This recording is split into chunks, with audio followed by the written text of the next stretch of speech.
Oke, dan saya ditemani oleh Mbak Mada dan Mbak Yuma sebagai juru bicara penerjemah. Oke, terima kasih.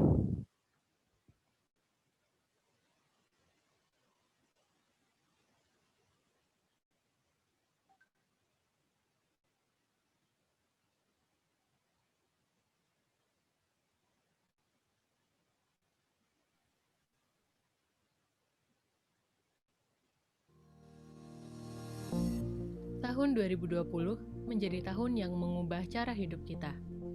Pandemi COVID-19 melanda bumi pertiwi. Sejak bulan Maret, jumlah kasus semakin meningkat di 34 provinsi Indonesia. Virus ini dapat menyerang semua kelompok usia, dari bayi, anak, remaja, dewasa, hingga lansia. Kita harus mengubah kebiasaan hidup, cara berinteraksi, cara kerja, untuk menghentikan penyebaran COVID-19. Saat ini, kita harus membiasakan dengan protokol kesehatan yang menjadi kebiasaan baru kita dalam beraktivitas. Untuk melindungi diri kita, keluarga, dan masyarakat dari bahaya virus COVID-19 ini. Yuk kita simak apa saja kebiasaan baru yang harus dilakukan. Selain menjaga kesehatan dan kebersihan, cara tepat untuk melindungi diri dari penularan adalah tetap berada di rumah atau mengurangi aktivitas di luar rumah dan tidak berkerumun. Bawalah selalu tas siaga COVID ketika beraktivitas di luar rumah, yang berisi masker cadangan, hand sanitizer pengganti sabun, baju ganti, peralatan makan minum pribadi, dan perlengkapan ibadah. Pastikan kondisi badanmu fit, bekerjalah dari rumah saja jika kurang fit. Dengan demikian, kita melindungi diri dan rekan kerja di kantor. Mulailah adaptasi dengan kebiasaan baru dalam aktivitas sehari-hari. Biasakan sering mencuci tangan, mengenakan masker, dan menjaga jarak. Prioritaskan kendaraan pribadi jika bepergian. Gunakan ekstra perlindungan seperti helm pelindung kepala dan muka apabila berkendara dengan motor. Namun, ketika harus ke kantor dengan kendaraan umum, perhatikan aturan yang ditetapkan.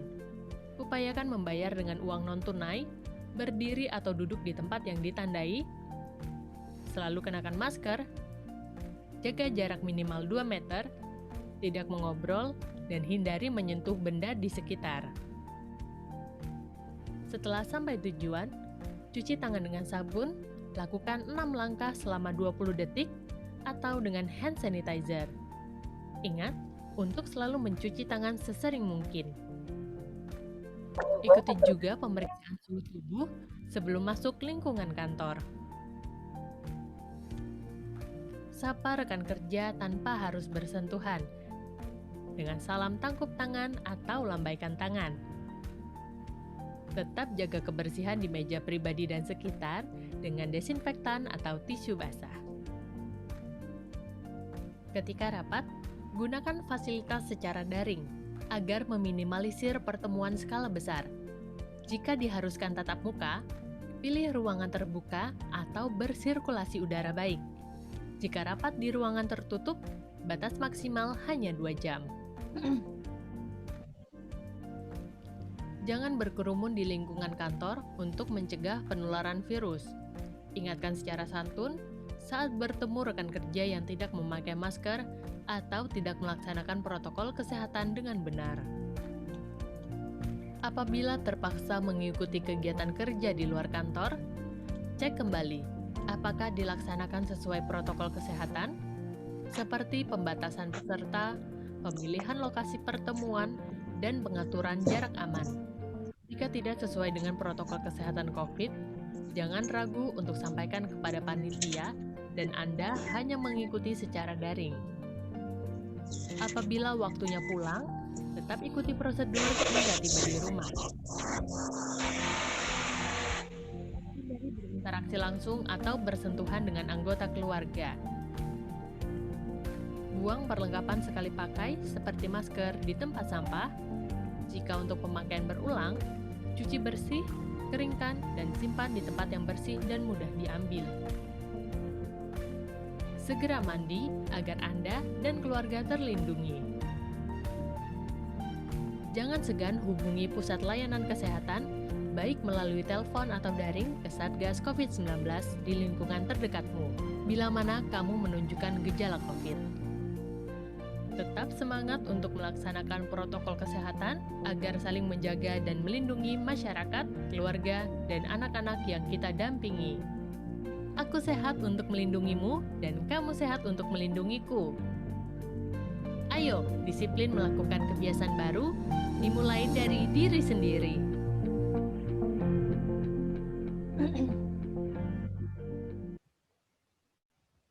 Oke, terima kasih sekali lagi. Selamat datang untuk para peserta, dan ternyata di sini juga ada Dr. Utami Rusli, pembina dari Selasi. Oke, acara webinar ini terselenggara atas kerjasama Dinkes Kota Bandung, Selasi, dan Save the Children. Merupakan webinar series, dan ini adalah seri yang kelima. Judul untuk hari ini, pentingnya dukungan ayah untuk sukses menyusui di masa depan.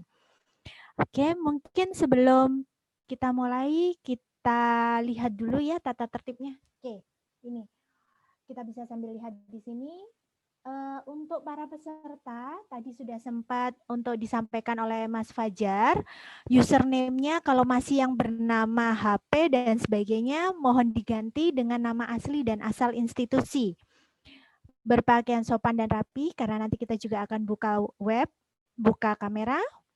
Mengisi daftar hadir akan diupload setelah selesai presentasi dan pada saat sesi tanya jawab. Daftar hadir nanti akan bersamaan juga dengan list feedback ya, umpan balik.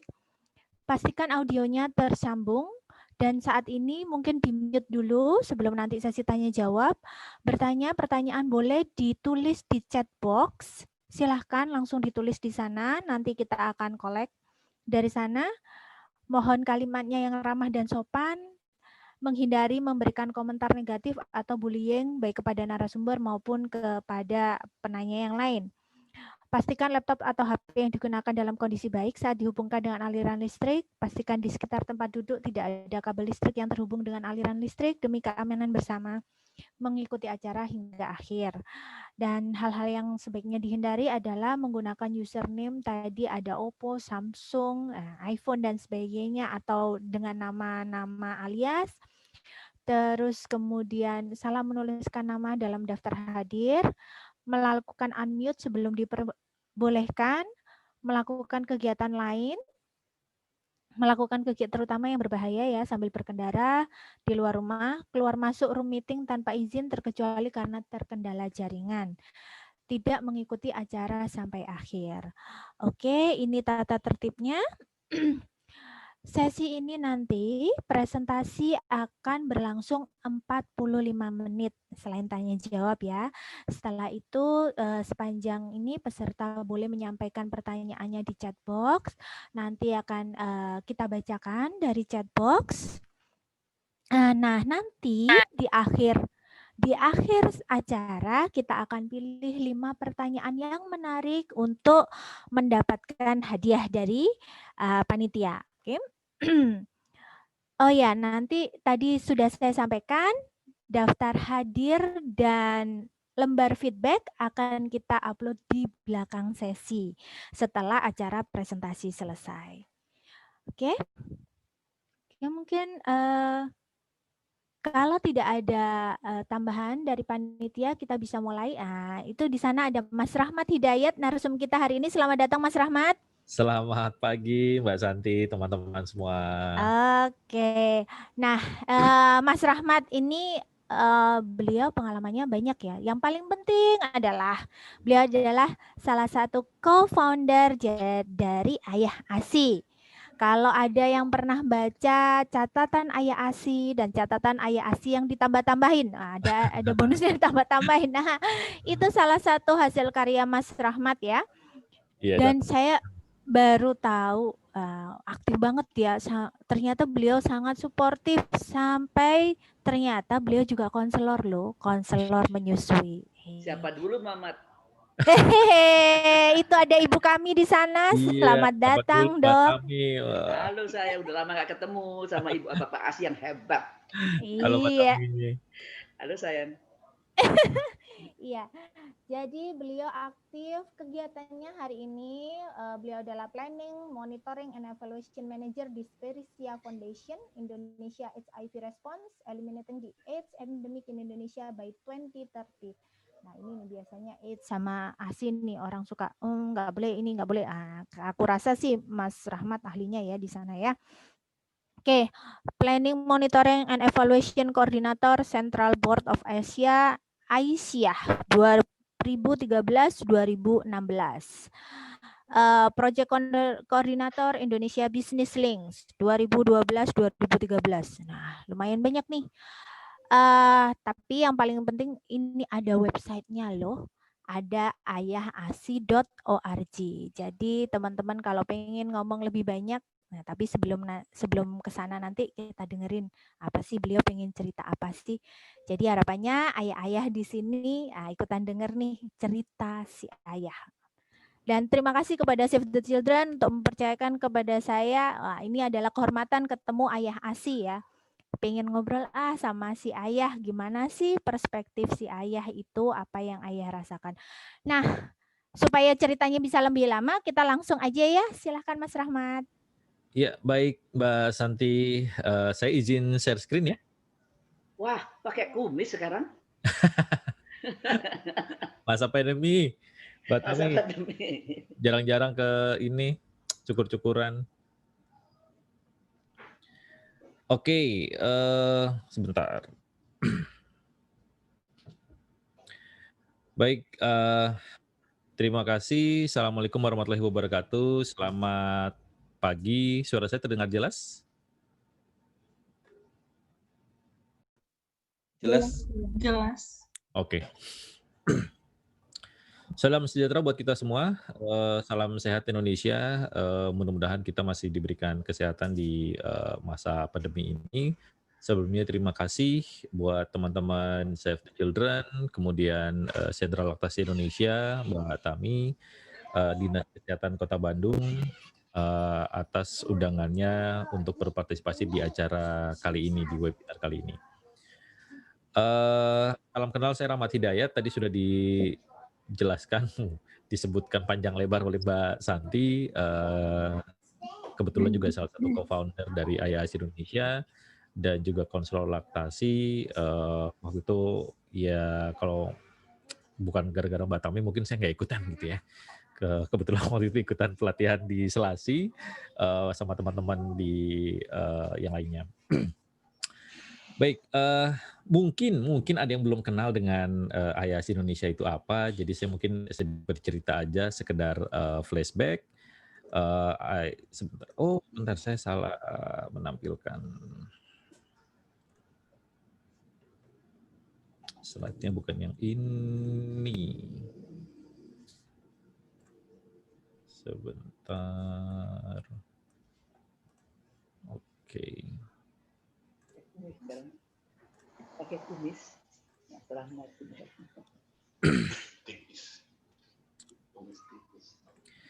Ya, jadi AYAS Indonesia adalah sebuah gerakan sosial. Kita belum pede disebut sebagai sebuah komunitas karena memang kita belum serius untuk mengubah AYAS ini sebagai sebuah organisasi, struktur dan sebagainya. Jadi kita sebuah gerakan sosial untuk meningkatkan keterlibatan ayah dalam mendukung istri agar sukses menyusui. Nah, gerakan ini diinisiasi oleh 8 orang ayah, termasuk saya di dalamnya, dan mungkin teman-teman sudah ada yang kenal dengan Ernest Prakasa. Pasti sudah terkenal lah ya. Film-filmnya seorang sutradara, dulu memang masih awal-awal belum masuk sebagai sutradara dan komikus gitu ya. Komika. Kemudian ada Mas Sogi Indra Duaja, ada Mas Syafiq Ponto, ada Pandu Gunawan, ada Mas Syarif dan Aditya Sudarto. Tanggal 25 April 2011 itu pertemuan awal kita yang isinya bapak-bapak aja. Kita anggap sebagai berdirinya AYAS Indonesia lah kira-kira gitu. Nah, AYAS ini sebenarnya berangkat dari sebuah inisiatif. Kita percaya bahwa ASI ini terlalu penting untuk hanya diurus oleh ibu-ibu. Saking pentingnya, maka ayah juga harus ikut terlibat gitu ya, agar bisa mencapai keberhasilan yang kita inginkan. Nah, pendekatan kita sebenarnya lebih ke pendekatan teman sebaya. Jadi pendekatan laki-laki, pendekatan cowok, harapannya biar lebih mudah diterima oleh sesama laki-laki.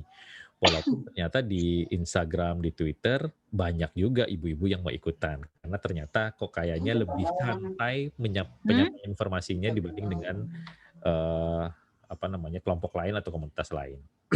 Oke. Saya mungkin berangkat dulu dari kondisi menyusui di Indonesia. Kita tahu bahwa eee, inisiasi menyusui dini dan kemudian menyusui secara eksklusif itu membantu anak-anak bertahan hidup, kemudian membangun antibodi yang dibutuhkan agar terlindung dari penyakit di masa anak-anak ya, seperti misalnya diare, kemudian pneumonia dan lain-lain.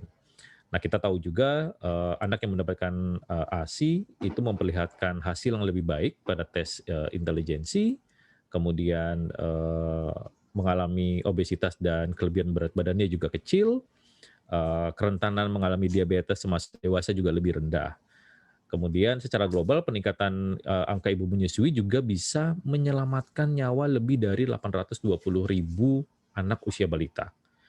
Dan kemudian bisa mencegah penambahan 20.000 kasus kanker payudara pada perempuan setiap tahunnya. Jadi kita tahu bahwa menyusui itu luar biasa sekali. Tapi di Indonesia hanya 1 dari 2 bayi berusia 6 bulan yang mendapatkan ASI eksklusif. Kalau berdasarkan Indonesian Demographic Health Survey 2017, hanya 52% di Indonesia mendapatkan ASI eksklusif di bawah 6 bulan. Jadinya hanya setengah saja, 1 dari 2. Kemudian hanya sedikit lebih dari 5% anak yang mendapatkan ASI pada usia 23 bulan. Artinya hampir setengah dari seluruh anak Indonesia tidak menerima gizi yang mereka butuhkan selama 2 tahun pertama kehidupan. Jadi PR-nya sebenarnya masih banyak banget. Sementara di satu sisi lebih dari 40% bayi diperkenalkan terlalu dini pada makanan pendamping ASI. Kita tahu kalau dari survei kesehatan rumah tangga Indonesia juga disebutkan bahwa 80% itu di bawah 6 bulan makanan yang diterima selain ASI adalah formula bayi. Dan banyak makanan lain yang seringkali tidak memenuhi kebutuhan gizi. Apalagi di masa pandemi COVID ini, akses pada layanan kesehatan seperti konseling menyusui di rumah sakit, atau kunjungan rumah oleh teman-teman dari Selasi atau AIMI atau yang lain-lain, itu juga mengalami gangguan. Dukungan pada konseling berubah menjadi online dan walaupun memang bisa, tapi efeknya agak sedikit berbeda dengan tatap muka begitu ya. Kemudian informasi yang tidak tepat yang beredar tentang keamanan menyusui juga telah menurunkan angka ibu menyusui karena mereka takut bayinya tertular oleh COVID. Padahal UNICEF, WHO, Kementerian Kesehatan juga sudah menyebutkan bahwa jika ibu positif COVID dan menginginkan untuk menyusui, maka sebenarnya diperbolehkan gitu ya, dengan protokol kesehatan yang sudah ditetapkan. Nah, jadi kita tahu bahwa sebenarnya menyusui baik, kemudian dampaknya luar biasa kepada ibu, anak-anak, kemudian ayah, keluarga, masyarakat, negara, dan lain sebagainya. Tapi pertanyaannya, kenapa kemudian masih banyak bapak-bapak yang cuek gitu ya, atau mungkin terkesan cuek untuk mendukung ibu menyusui. Kita tahu dampaknya luar biasa di beberapa penelitian, misalnya 81% kalau bapaknya mendukung itu bisa berhasil IMD, inisiasi menyusui dini. Kemudian jika bapaknya juga memberikan dukungan pada ibunya, maka peningkatan ASI eksklusif bisa sampai 40%. Sementara yang tidak itu hanya sekitar 17,6%. Lalu suplementasi formula bayi itu pada bapak yang mendukung menyusui hanya 5,6%. Jadi penggunaan formulanya lebih kecil dibanding dengan bapak-bapak yang tidak memberikan dukungan pada istrinya. Nah, lalu kenapa? Ini pertanyaan para netizen nih pada umumnya nih. Kenapa kok ayah saya cuek banget gitu? Di rumah seringkali begitu pulang atau begitu akhir pekan maunya pegang handphone mulu gitu ya, atau bentar-bentar capek baru dipegang anak sebentar tiba-tiba capek dan lain sebagainya. Nah, ada beberapa alasan utama yang coba kita tangkap dari percakapan dengan teman-teman maupun percakapan di sosial medianya Ayah Asih. Yang pertama adalah perbedaan pola asuh. Eee, kita tahu di Indonesia atau mungkin di wilayah timur, negara timur lainnya, laki-laki seringkali tidak dibesarkan untuk menjadi seorang ayah. Laki-laki oleh sebagian besar masyarakat kita, itu diharapkan menjadi seorang suami yang bekerja di luar rumah. Pesan orang tua biasanya, "Kamu harus kerja nanti untuk menghidupi keluarga kamu," gitu ya. Jadi fokusnya kerja kerja kerja kerja aja. Hampir jarang ada orang tua yang menitipkan pesan pada anaknya nanti kalau sudah menikah, jangan lupa ya bantu cuci piring, jangan lupa ya bantu ganti popok, tuh kayaknya jarang banget gitu. Nah, perbedaan pola asuh ini kemudian kebawa sampai besar, kemudian kita akhirnya menganggap bahwa, oh jangan-jangan memang tugas ngurus anak, tugas ngurus rumah memang wilayahnya perempuan nih. Kenapa bisa begitu? Karena kita melihat dengan kepala mata kita sendiri misalnya, ibu kita mengurus, bapaknya juga tidak terlihat mengurus anak atau mengurus rumah misalnya. Kemudian, pergi ke seminar, parenting, pengasuhan atau menyusui, nuansanya lebih kental dengan nuansa ibu-ibu. Pink warnanya, balon-balon dan sebagainya yang seringkali buat bapak-bapak mungkin nggak nyaman, suasana ini. Lalu kemudian majalah, parenting, pengasuhan, informasi soal kesehatan, itu seringkali cover-nya hanya ibu dan anak. Majalah Ayah Bunda misalnya, Ayah Bunda, judulnya Ayah Bunda, cover-nya selalu ibu dan anak. Saya hanya mengingat 1, 2 cover saja yang, ada bapak dan anaknya gitu. Ada lagi majalah parenting, parenting, orang tua, bapak dan ibu, cover-nya anak sama bundanya gitu. Jadi seringkali, akhirnya kita mempercayai, jangan-jangan nih, memang itu wilayah perempuan gitu, jadi kita nggak perlu masuk ke dalamnya. Tapi kan kemudian begitu sampai rumah tuntutannya berbeda.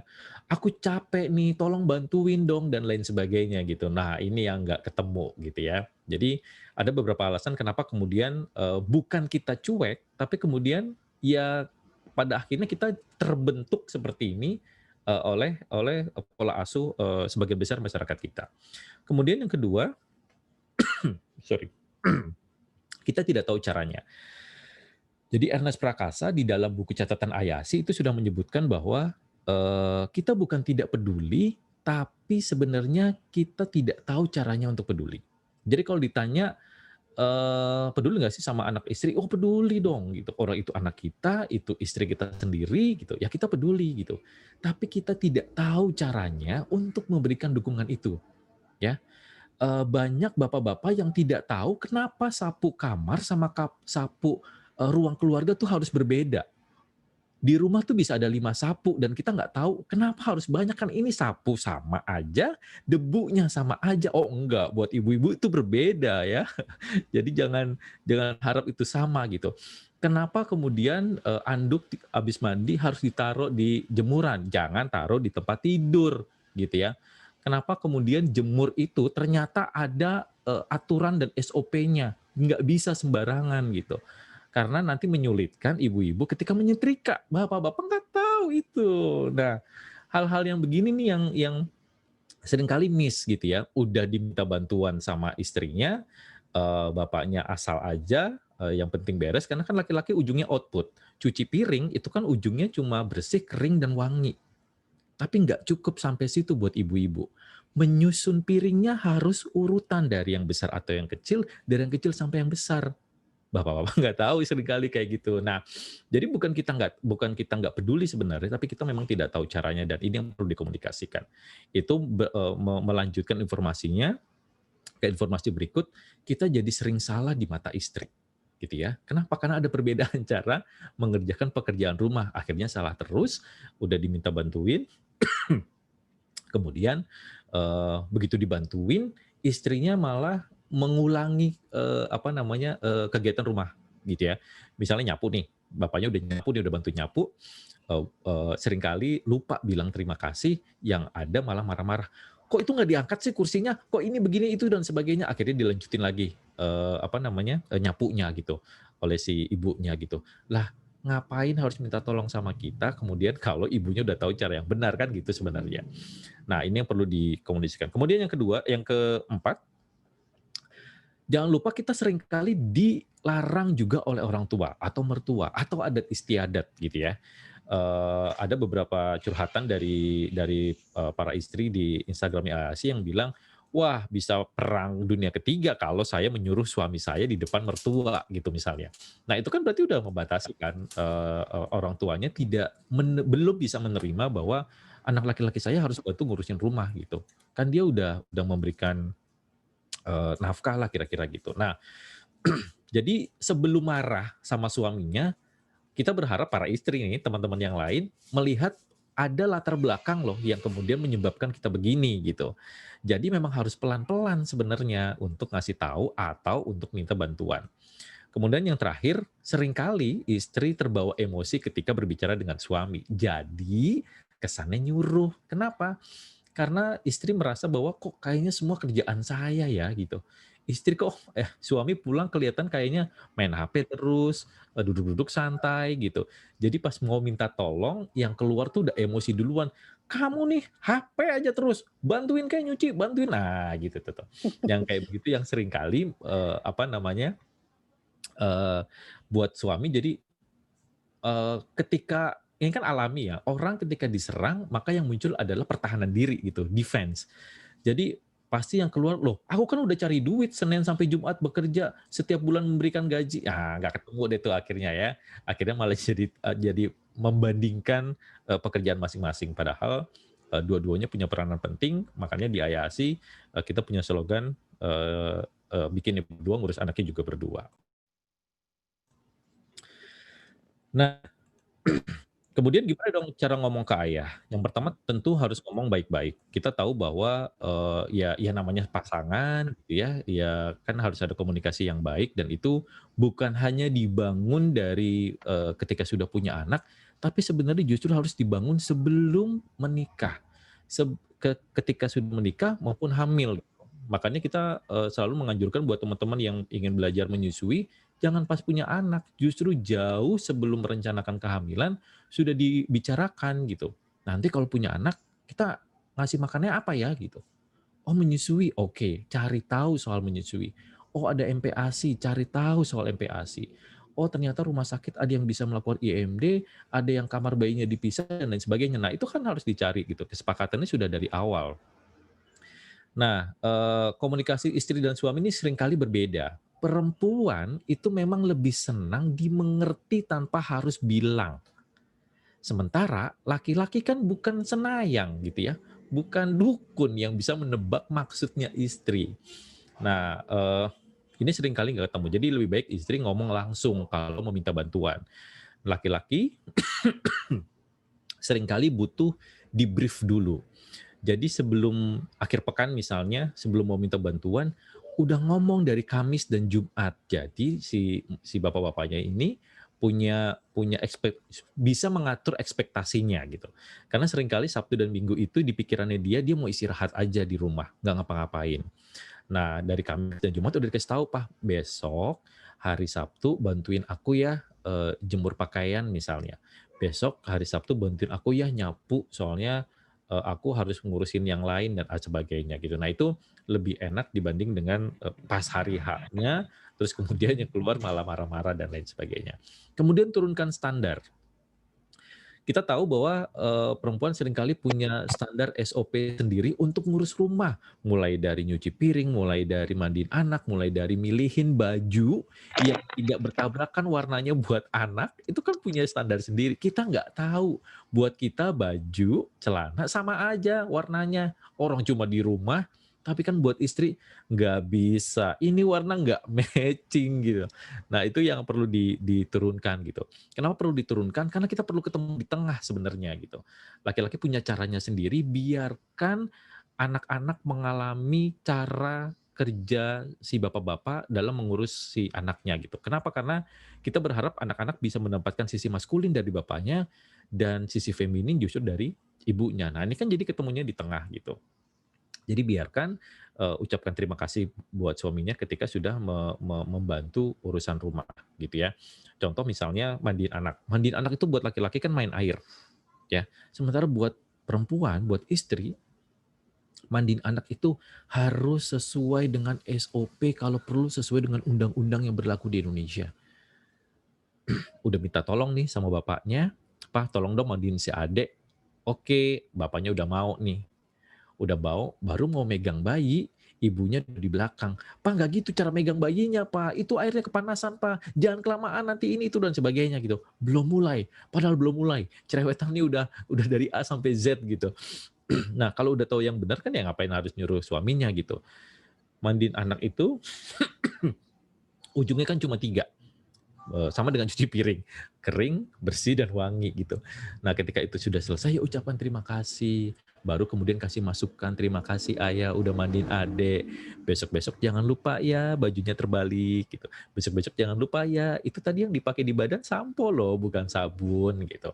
Jadi kan enak, "Oh iya ya itu sampo ya, oh itu sabun ya," gitu. Nah, kemudian kasih kepercayaan. Seringkali ada beberapa masukan ke ayah sih, ibunya mau me time, mau waktu sendiri ke salon misalnya, atau mau ngopi bareng teman-temannya. Tapi kemudian, eee, nggak tega atau kemudian, nggak percaya sama suaminya. "Aduh, nanti kalau ditinggalin pasti rumah berantakan nih. Aduh, nanti kalau ditinggalin pasti anak jatuh dari tempat tidur nih. Aduh, anak ini, aduh, anak itu," dan sebagainya gitu. Terus kemudian nggak jadi. Pergi, terus marah-marah sendiri di rumah. Terus akhirnya rumah jadi bete seharian gitu ya. Nah, nggak apa-apa, kasih kepercayaan aja sama suami, tapi udah disiapin. Kalau pengalaman pribadi saya, kalau istri saya mau me time gitu, saya sudah disiapin tuh, ini ya, botol asipnya, ini, cara ngasihnya, kebetulan saya ngasihnya pakai, gelas kecil atau, cup feeder. Kemudian ini bajunya udah disiapin, celana dan ininya, popoknya dan sebagainya gitu. Kalau anaknya begini, pakai ini, kalau anaknya begitu, pakai itu dan sebagainya. Jadi udah di-brief duluan gitu. Jadi istri bisa bisa tenang pergi keluar rumah, saya juga bisa tenang gitu karena semuanya udah disiapin dari A sampai Z, tinggal ngelihat perilaku anaknya aja. Nah, nggak apa-apa kalau kemudian, apa namanya, rumah berantakan gitu. Itu bagian dari cara kita berinteraksi dengan anak-anak. Toh abis itu kan bisa diberesin, yang penting, semua senang mendapatkan porsinya masing-masing. Nah, apa yang ayah bisa lakukan, yang pertama tentu mencari sumber informasi. Eee, Ketika sudah melahirkan, istri seringkali, kelelahan gitu ya. Kemudian kita tahu ada perubahan hormon pada tubuh si ibu yang, mungkin naik turun. Kayaknya udah nggak ada waktu lagi untuk membaca buku, mencari informasi di website, dan lain sebagainya. Jadi ayah bisa melakukan ini, bisa melakukan sumber informasi, menjadi mbah Google gitu ya. Kalau ada pertanyaan-pertanyaan yang mungkin sulit dijawab, ayah yang harus proaktif untuk mencari sumber informasi itu dari, sumber-sumber yang terpercaya. Kemudian hadir untuk istri. Nah, seringkali ini nih, karena kita seringkali tidak tahu, bagaimana cara mendukungnya, seringkali dukungan kita berubah menjadi tuntutan. "Enggak kok, kamu harus positif biar, perah ASINya banyak," gitu. "Kamu harus yakin ASINnya bisa keluar," gitu. Tapi faktanya memang nggak keluar misalnya, atau faktanya memang susah gitu. Nah, pada saat ini balik bertanya pada istrinya, "Kamu butuh apa? Aku bisa bantu apa?" Gitu. "Aku cariin konselor menyusui ya, kita telepon ke sini ya," gitu. Jadi tanyakan dulu kebutuhan istrinya dan dengarkan keluh kesahnya. Jangan-jangan dia hanya butuh pelukan. Jangan-jangan dia hanya butuh didengar, keluh kesahnya. Karena buat dia itu udah cukup banget gitu. Karena istri juga perlu berbicara dengan sesama orang dewasa. Seharian 24 jam, Senin sampai Sabtu, Senin sampai Minggu bahkan, dia ketemu sama anak kecil yang tiap curhat nangis, tiap cerita ini nangis, tiap cerita A nangis dan lain sebagainya. Jadi dia juga butuh waktu dengan sesama orang dewasa. Nah, seringkali bapak-bapak nggak cukup waktu untuk mendengarkan. Padahal, dia tahu, saya yakin sebagian besar istri tahu bahwa suaminya kalau diceritain apapun juga nggak tahu gitu ya. Apalagi kalau diceritain drama Korea terbaru gitu. "Apa sih ini? Nggak ngerti," gitu. Nah, tapi dia butuh didengarin aja gitu, dan kemudian memberikan tanggapan yang tepat. Nah, Ayasi nanti saya jelaskan ada informasi soal kelas Ayasi, salah satu sesinya adalah memberikan keterampilan tentang mendengarkan curhatan istri agar hidup kita nyaman. Nah, kemudian yang ketiga ada kolaborasi agar rumah kita rapih. Jadi jangan ragu untuk membantu membereskan rumah mulai dari nyapu, cuci piring sendiri, gendong anak dan lain sebagainya. Anggap ini sebagai sebuah keterlibatan dan kemudian anggap sebagai sebuah hadiah buat istri yang sudah memberikan ASI buat anak-anak kita gitu ya.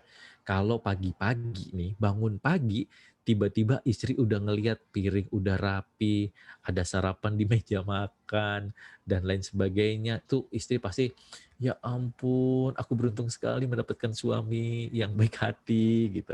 Sekali aja, habis itu ya berantakin lagi juga nggak apa-apa gitu ya.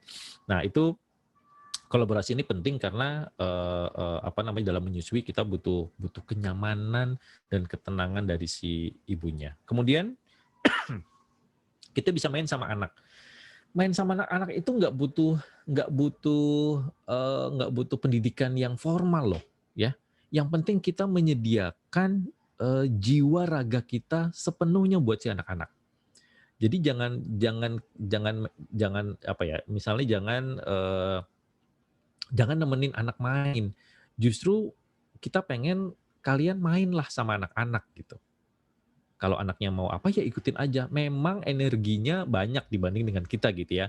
Kita seringkali waduh ini waktunya istirahat sementara anak-anak energinya masih masih 100% gitu. Kita udah 50% gitu. Tapi ya itulah waktu waktu yang sangat berharga yang bisa kita lakukan gitu. Eee, Waktu untuk main sama anak-anak menurut saya sangat terbatas. Begitu anak-anak sudah SD, sudah SMP, itu anak-anak udah nggak mau main lagi sama orang tuanya gitu. Dia mau main sama teman-temannya sendiri gitu, bahkan menggendong. Saya sering bilang ke teman-teman, puas-puasin deh gendong sama anak-anak, karena akan ada masanya anak-anak udah nggak mau digendong lagi. Dan pada saat itu kita kangen pengen peluk anak, pengen gendong anak dan lain sebagainya, termasuk mau main gitu ya. Anak saya sekarang sudah kelas 5 SD aja, mau diajakin main apa suka nggak mau gitu. Nggak mau ah, aku mau main ini aja, nggak mau ah, aku mau main ini aja gitu. Begitu aku mau ikutan main, nggak boleh sama dia, nggak boleh ah, ini mainan anak kecil aja nggak boleh main gitu. Aduh, padahal mau seru-seruan gitu ya. Jadi saya pikir ini sebenarnya yang bisa ayah lakukan tidak perlu keterampilan khusus, tapi butuh kemauan aja sebenarnya. Nah, ini saya jelaskan sedikit tentang kelas AYASI. Kalau ini salah satu bentuk upaya kita untuk menyebarluaskan bagaimana kemudian ayah bisa membantu istri dalam proses menyusui.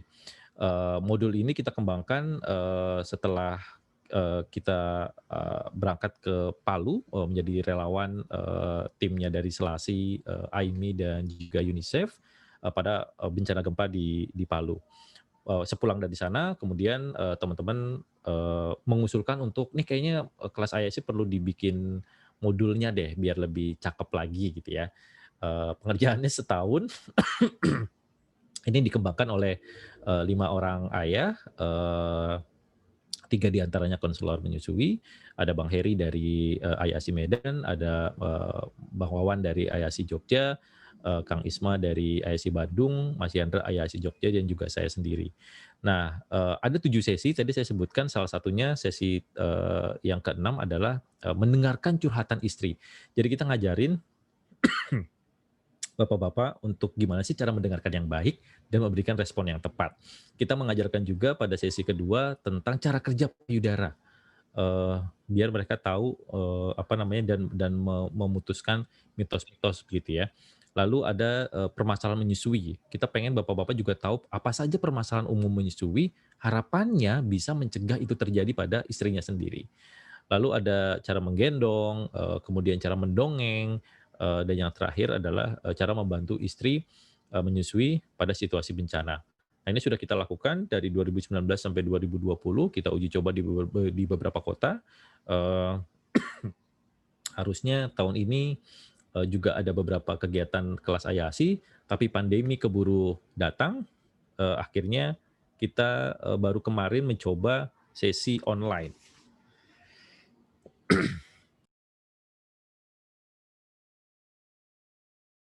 Sorry. Jadi kita baru mencoba sesi online, Saat ini tengah berlangsung batch kedua, sudah ada 50 ayah yang ikut. Sabtu dan Minggu kemarin berlangsung sesi 1 dan sesi 2. Kita akan lanjutkan sesi 3 dan sesi 4 pada minggu ke depan. Jadi harapannya ini bisa kita perluas sebagai salah satu bentuk kontribusinya IASI untuk mengedukasi para bapak-bapak gitu ya.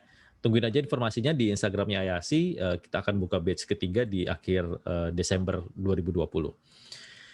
Nah, pesan utamanya tolong jangan tinggalkan kami buat teman-teman yang mungkin hadir baik dari Dinas Kesehatan, mungkin instansi pemerintah yang lain, atau mungkin kelompok-kelompok ibu yang lain. Beri kami lebih banyak waktu juga, ini khususnya buat pemerintah dan perusahaan mungkin untuk mendampingi istri setelah melahirkan.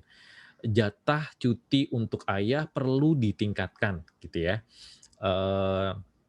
Dari yang ada, mungkin ada teman-teman yang sudah 2 minggu, sudah 1 bulan, dan lain sebagainya. Nah, buat yang merasa belum, mungkin bisa dibantu, bisa diadvokasi, cuti untuk ayahnya menemani istri melahirkan, itu bisa diperpanjang baik 2 minggu maupun 1 bulan atau mungkin lebih.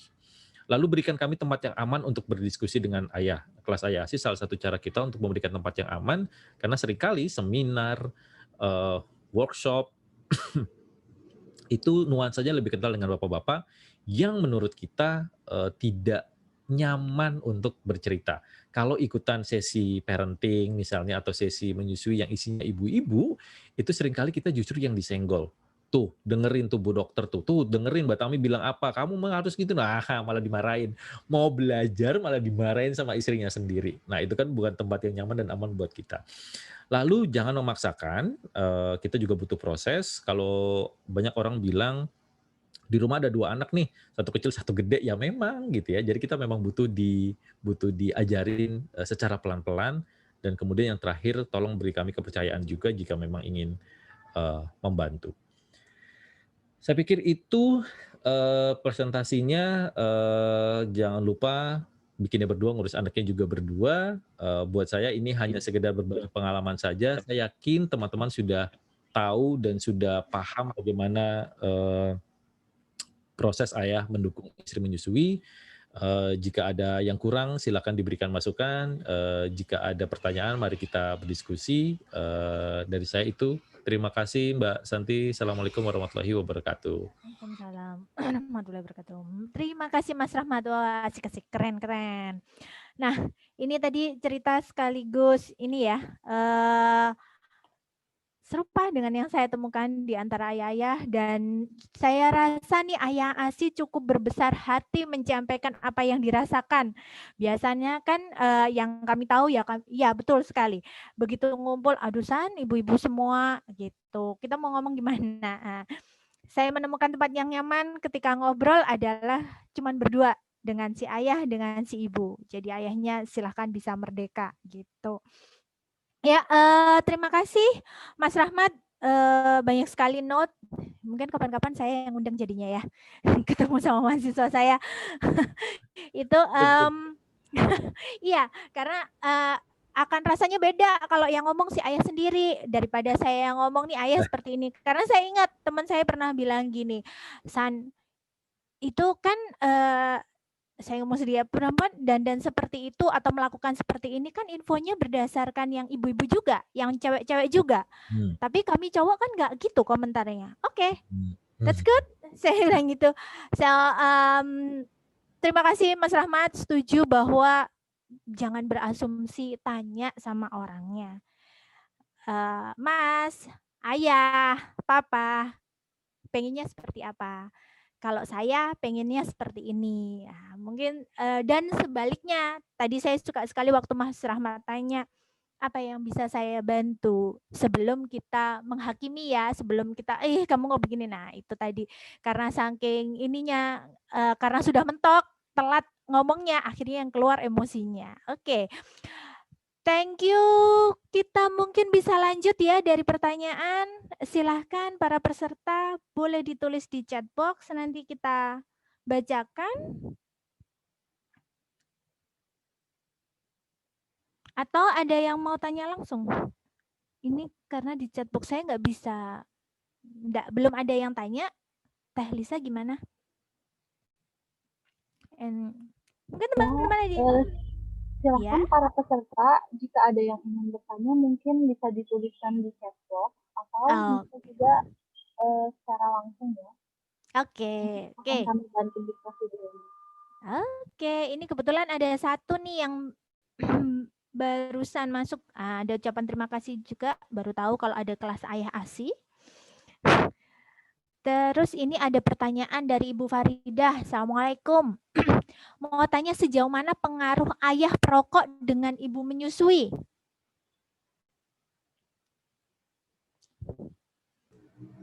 Silakan Mas Rahmat. Oke, ini nanti mungkin bisa ditambahkan sama Mbak Tami atau Mbak Santi ya. Jadi ya kita tahu merokok aja bukan untuk ibu menyusui aja sudah tidak baik gitu ya, sudah tidak sehat gitu. Jadi saran saya sih sebaik-baiknya memang tidak merokok selamanya gitu ya.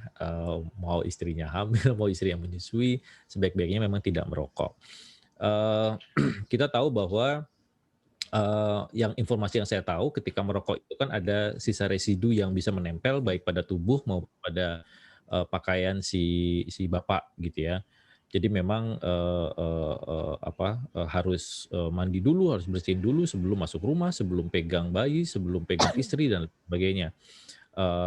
Apalagi kita tahu ada yang namanya third hand smoker atau second hand smoker dan lain sebagainya. Ibu yang tidak merokok bisa mendapatkan efek yang lebih buruk dari pasangan maupun sekitarnya yang merokok gitu ya. Nah itu bisa mempengaruhi diri si ibu maupun si anaknya gitu. Jadi saya pikir efeknya cukup buruk dan mungkin sebaik-baiknya disarankan untuk tidak merokok gitu.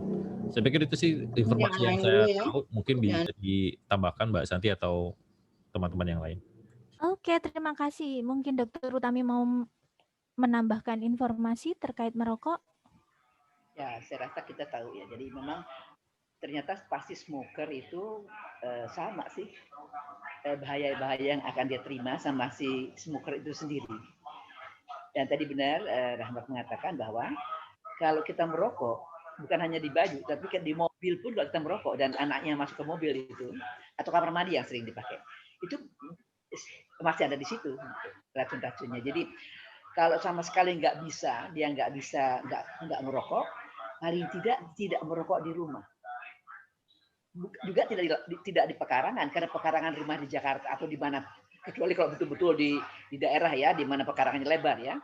Pekarangan di kota sih saya rasa tetap aja masuk ke dalam. Jadi antara lain kalau mau ngerokok, yang ngerokok di kantornya saja. Selama di kantor, monggo silahkan. Dan masuk kantor seperti pandemi sekarang, mandi dulu kalau mau dari kantor. Kalau memang ada yang sama sekali adik kan ya, tidak bisa disoal-tahan. Tapi jelas tidak sekitar anaknya, tidak di rumah, tidak di kamar mandi, bahkan tidak, kalau bisa tidak di mobil kalau mobilnya akan dipakai sama anak dan istrinya. Itu yang saya selalu mengusulkan. Oke. Tapi menurut saya sih memang yang saya agak mau bertanya pada panitia, apakah pesertanya ini dianjurkan ayah-ayah juga ikut? Karena ini akan beda kalau si ayah dengar apa yang dikatakan sama Mas Rahmat gitu ya. Apakah kita bisa tahu peserta kali ini yang ayahnya ada nggak gitu? Atau berapa banyak ayah dari peserta yang saya rasa 100 lebih ini, 100. Saya baca sekilas ada beberapa, Dok. Ada beberapa dan ini ada satu pertanyaan yang dari ayah saya pengen munculkan dulu. Oke. Yang ayah duluan ya, permisi, ini harinya ayah, bukan berarti ibu enggak. Ini harinya ayah bercerita dan kita ibu-ibu mungkin bisa mendengarkan. Halo Adek. Nah, itu si Adek muncul ikutan. Ayo, Dek. Mbak. Oke, saya ini ya, ayah dulu ya. Oke. Dari ayah atau bapak atau papa. Bahtera, MAD. Saya follower Ayah ASI. Mau tanya, pada anak usia berapa yang memerlukan intensitas pendampingan lebih banyak dari ayah? Karena kalau baby gini masih sering sama ibunya. Gitu Mas Rahmat katanya. Oke. Kalau pendampingan gini sih sebenarnya justru dari awal ya, dari hamil tuh harusnya sudah mulai dari ditemenin gitu. Karena, kita tahu kan sebenarnya, daripada seringkali kan kita mendengarkan lagu-lagu gitu ya buat si anaknya. Nah, ayahnya juga bisa ikut mendongeng loh, membacakan cerita sejak dari kehamilan gitu sebenarnya. Jadi dia tahu, oh ada suara bapak gua nih nanti nih pas lahiran gitu ya. Dan kemudian, ketika menyusui pun sebenarnya kita juga bisa mendampingi loh. Ketika istri menyusui kan kita bisa sambil pijitin di belakangnya gitu ya, atau sambil peluk lah dan sebagainya gitu. Jadi ayah juga tidak merasa tertinggal dalam proses pengasuhan karena seringkali bapak-bapak, ketika istrinya sibuk nyusuin, dia merasa dianggap udah nggak diurusin lagi gitu. Jadi jealous, terus akhirnya ya udah deh aku keluar rumah aja deh misalnya, karena di rumah juga nggak diurusin. Nah, daripada berkeluh kesah seperti itu, mendingan terlibat aktif. Kalau memang dia lagi nyusuin, ya temenin di sampingnya gitu. Cari tahu, oh gimana sih cara nyusuinnya gitu. Saya dulu waktu pas awal-awal juga gitu, gimana sih ini pelekatan nih kayak apa sih bentuknya gitu ya. Oh begini, oh dia goyang-goyang ininya dan itu sebagainya gitu. Karena dari situ, kita akhirnya juga tahu, apa namanya, cara mengganti popoknya, tanda lapar bayinya gitu. Nah, kita belajar di situ. Oh, mulai laparnya begini, oh tangannya, terkepal, terbuka dan lain sebagainya gitu. Nah, jadi sebenarnya jangan merasa tertinggal, walaupun dia sama ibunya, iya kita ikutan aja gitu. Saya pikir sih itu. Oke, makasih Mas Rahmat. Asik. Ini akhirnya bapak-bapaknya mau nongol. Sip, sip. Nah, ini ada... Boleh saya tambahin sedikit? Oh, boleh. Silakan. Saya tambahin sedikit. Silakan, Mbak Tami. Saya setuju sekali. Saya hanya mau cerita tentang pengalaman saya. Pernah lihat video penelitian dari, jadi ayah sama ibu tuh suami istri gitu, itu menyusui itu proses ketiga seperti kehamilan. Jadi memang harus dari awal seperti itu. Tapi penelitian saya lihat banyak kali ya. Jadi si ayah itu sebelum pulang kantor, dia elus-elus bayinya, kandungan ibunya, sambil cuman bilang loh dia, sayang, saya namanya siapa aku lupa tuh, bilanglah Adam ya, saya Adam, ayahmu loh sayang, saya Adam gitu ya. Terus saben hari, begitu lahir, waktu IMD, si anak menghadap ke kiri, ayahnya di sebelah kanan, dia bisikin nama kata-kata yang biasa, sayang, saya ayahmu, namanya Adam gitu. Kamu anak saya cintai. Dia menengok loh, kepala bayi yang lagi IMD itu menengok ke arah ayahnya. Itu di video loh, saya lihat di videonya. Jadi penelitian itu menunjukkan bahwa dari kandungan pun bayi sudah diperkenalkan sama ayahnya. Kalau seperti tadi Mas, hanya karena saya ingin nambahkan karena saya lihat sendiri di video itu ada gitu. Jadi penelitian itu ada gitu. Bagus sekali. Ya, jadi ayah dari awal harus mengikuti. Ya. Apalagi kalau dari awal bukan hanya namamu. Doakan anakmu dalam kandungan. Sebutkan nama-nama Tuhan dalam kandungan. Ya. Bagaimana anakmu tidak mendekat pada Tuhan, itu saya usulkan. Ya. Saya hanya nambahkan begitu karena saya zaman dulu nih. Terima kasih Mbak Tami. Oke, makasih Mbak Tami. Ya, itu sama kayak keponakan saya, nggak pernah lihat muka ayahnya, begitu dilewatin ayahnya cuek aja. Terus kok digendongan tadinya tenang jadi ini ya kegelisah. Ternyata sama ayahnya cuma dilewatin doang. Begitu saya kasih ini nyari kamu, diem lagi, langsung diem, gitu. Oke, yang berikutnya nih dari Pak Syaifullah. Semoga saya nggak salah sebut nama ya. Mana tadi? Oke. Pak Rahmat, bagaimana mensiasati atau memberi pemahaman pentingnya peran ayah terhadap keberhasilan pemberian ASI kepada ayah gamer? Mohon penjelasan. Terima kasih. Aduh, pertanyaannya berat sekali ini buat ayah-ayah gamer. Oke, gini Pak Saifullah. Jadi yang penting dalam sebuah keluarga itu adalah ada komunikasi dan kemudian kesepakatan. Saya percaya bahwa di dalam keluarga itu ada 3 dunia yang tetap harus berjalan beriringan. Yang pertama adalah dunia kalian sebagai pasangan, sebagai suami dan istri. Itu harus diberikan porsinya juga gitu ya. Sesekali misalnya kalian bisa berdua saja ngedate bareng, kencan bareng untuk sekedar break, cerita, ngalor ngidul dan sebagainya. Kemudian dunia kalian sebagai sebuah keluarga. Ada suami, ada istri, ada ayah, bapak, ibu, anak, ada mertua, ada keluarga besar, dan lain sebagainya. Itu juga harus diberikan porsi. Kemudian yang ketiga yang tidak kalah penting adalah dunia kalian sebagai seorang individu. Bapak-bapak punya hobinya sendiri, ibu-ibu punya hobinya sendiri. Bapak-bapak punya teman-temannya sendiri, ibu-ibunya juga. Nah, ini harus diberikan waktu. Kalau ayah memang ingin waktu untuk bermain handphone sendiri, ya berikan juga waktu bermain untuk istrinya, misalnya gitu. Jadi gantian megang anaknya atau gantian ngurus rumahnya. Nah ini kan perlu dikomunikasikan.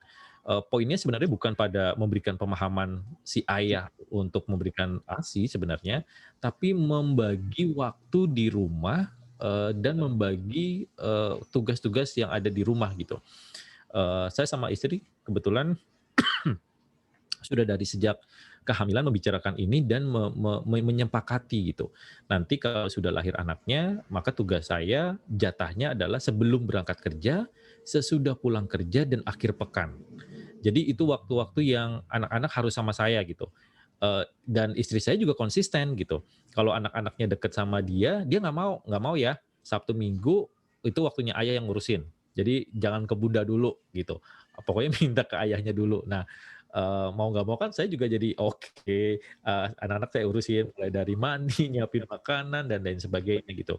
Nah, tapi yang berangkat dulu adalah kesepakatannya nih, komunikasinya gitu. Kalau itu sudah dibangun dari awal, kesananya tuh lebih mudah deh. Maksudnya mau mendukung menyusui kek, mau memberikan bikin menu empasi kek dan lain sebagainya gitu. Jadi berangkatnya jangan pada memberikan pemahaman biar ayahnya berubah gitu, jangan. Karena kita memang begini dari awal gitu, mengubah kan pernikahan bukan untuk mengubah seseorang gitu, tapi kemudian untuk menyepakati dan membagi tugas di antara dua orang untuk mencapai tujuan yang sama. Saya pikir itu penjelasan ringkasnya. Oke, makasih Mas Rahmat. Ini nih, kasih banyak nih bapak-bapak nih. Bapak-bapak. Iya, kan ini harinya Bapak juga, supaya nyaman katanya Mas Rahmat tadi. Betul, kita Iya, suka mendefinisikan nyaman itu dari sisi kita, jangankan dari Bapak dan Ibu, sesama kita aja kadang-kadang definisi nyamannya beda. Oke, Pak Edi, Assalamualaikum. Mohon kiat-kiat untuk mendukung istri yang sedang menyusui ketika kita kerja di luar kota. Untuk kondisi saya sendiri, sebulan kerja dan sebulan libur di rumah. Oke, makasih Pak Edi. Iya, memang tantangannya mungkin lebih besar dengan pasangan yang beda domisili gitu ya, beda tempat tinggal dan berjauhan. Saya pikir memang yang pertama adalah komunikasi jelas, karena kita tidak bisa hadir secara fisik, maka kehadiran secara emosi, kemudian secara virtual itu tetap harus bisa dilakukan gitu. Kemudian keduanya juga harus menurunkan ekspektasi. Karena seringkali waktunya mungkin nggak cocok gitu ya. Istrinya lagi pengen banget curhat, tapi suaminya lagi kerja dan nggak bisa ngangkat telepon. Nah ini kan ekspektasinya harus dikelola dengan baik. Saya pikir tidak perlu komunikasi dengan virtual tetap harus bisa dijalankan. Yang penting memang hadir, kemudian mengingatkan istri ketika menyusui, tanyakan kebutuhannya apa yang bisa dia bantu dan lain sebagainya. Saya pikir hal-hal yang demikian bisa dilakukan sesekali nih bisa dikirimin makanan gitu ya atau hadiah-hadiah yang tiba-tiba aja gitu, tiba-tiba ada paket di rumah, "Bu, paket," gitu. "Ih, dari siapa nih?" Ternyata dari suaminya. Nah, yang gitu-gitu bisa membantu istri lebih tenang dan nyaman. Paling tidak dia merasa bahwa, "Oh, suami saya walaupun jauh tetap memperhatikan." Gitu. Terima kasih. Sip. Oke, satu lagi nih dari Dokter Ihsan nih di Depok. Wah, saya senang nih bapak-bapaknya, Mas Rahmat, bapaknya sudah nyaman berarti ya, bisa nanya-nanya. Assalamualaikum Mas, apa peran suami untuk istri pasca melahirkan?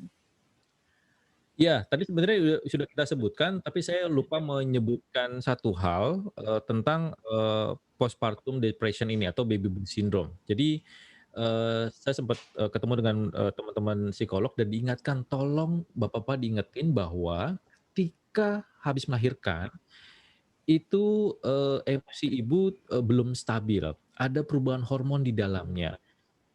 Kadang sedih, kadang marah, kadang ini itu dan sebagainya. Nah, tolong itu ditemenin gitu. Mungkin banyak yang bingung bapak-bapaknya ditemeninnya kayak gimana. Cukup hadir aja di sebelahnya, tadi sudah saya sebutkan. Kemudian tanya, kamu butuh apa? Aku ada di sini ya. Kamu kasih tahu aja kalau mau pesan makan misalnya, mau ini itu dan sebagainya. Nah, itu sudah membuat istri tenang. Nah, kemudian kalau kemudian berlanjut misalnya kok kayaknya istri saya sedih terus, nangis terus dan sebagainya, jangan ragu untuk mencari bantuan profesional ya. Seringkali bapak-bapak ketika melihat istri sedih dan sebagainya cuma disuruh sabar ya gitu ya. Buat istrinya tuh mau sabar Aku kayak juga gimana sudah lagi, sabar. aku ini lagi iya Iya. mau kayak gimana. Jadi Baik. kalau memang ragu jangan lupa minta bantuan ke profesional. Tadi yang terkait dengan menyusui tadi saya pikir sudah cukup dijelaskan. Jangan lupa membantu mencari rumah sakit yang memang mendukung proses menyusui, mulai dari konselornya, mulai dari IMD-nya, mulai dari bedding room, bedding in dan lain sebagainya. Pastikan itu bisa ada di rumah sakitnya. Kemudian pastikan lakukan IMD. Jangan lupa untuk memberikan dukungan pada proses menyusuinya. Saya pikir itu. Oke, terima kasih Mas Rahmat. Ini pas kebetulan kemarin mahasiswa saya juga membahas itu. Sebenarnya ya postpartum depression itu resikonya bisa turun kalau memang sudah ada kesepakatan dari awal apa yang bisa dilakukan, suami ada di sana. Kadang-kadang cuma sekedar duduk saja. Teman saya ada yang bilang, Mbak, aku tuh cuma pengen cerita. Kok Yes. dijawab sama dia, iya nanti kita jalan-jalan bareng ya. That's not the point. Aku cuma pengen ngomong, aku capek gitu. Nah, ini dari sisi si ibu. Terus waktu saya ngomong, terus dia bilang, iya, ternyata suamiku juga bingung Mbak, mau gimana gitu. Jadi akhirnya dia kabur, dia jalan-jalan. Nah, oke, berarti kamu perlu ngomong, dia juga perlu ngomong apa yang dirasakan oleh masing-masing. Cocok Mas ini berarti. Sip. Oke, Mungkin- kita lanjut. Iya Mbak. Mungkin satu yang saya tadi Mas Rahmat sudah mengatakan, pada saat IMD itu betul-betul 2 jam itu tidak boleh ditinggal. Oke. Waktu itu ya, jadi karena pada waktu itu, karena pengalaman saya, ibu-ibu yang tidak dapat kesempatan IMD dengan benar yang sering baby blues. Tapi kalau IMD dengan benar jarang sekali baby blues dari awal. Jadi dari awal sudah kelihatan itu suaminya ada di situ. Kan suaminya disuruh pergi juga nggak jangan pergi selama 2 jam. Dan dalam 2 jam itu kalian menjadi satu unity yang betul-betul satu gitu. Itu akan sangat menolong sekali baby blues. Ya, jadi itu yang saya usulkan, diingatkan bahwa baby blues atau tadi yang apa ya katakan itu sering terjadi pada kalau tidak diberikan IMD dengan benar. Oke. Jarang yang IMD dengan benar. Dengan benar berarti suami selalu ada di situ selama 2 jam itu. Minimal 2 jam ada di situ. Ya. Dan itu bertiga sih mereka. Jadi suaminya sambil mendoakan, ibunya lihat anaknya goyang-goyang sambil minum ibunya itu pasti indah sekali. Dan itu pengalaman yang tidak akan membuat ibunya menjadi depresi. Itu yang pengalaman saya dengan IMD ya. Oke. Terima kasih Mbak Tami. Berarti ya kayak reunian kembali gitu ya sambil kenalan lagi. Ini loh wajahnya si Ayah yang biasanya setiap pagi menyapamu. Oke, yang berikutnya. Oke, Bu Esti. Pertanyaan dari Bu Esti tentang dukungan untuk ayah yang bekerja di luar kota. Tadi ini ya, semoga sudah terjawab sama dengan pertanyaannya Pak Edi kalau tidak salah.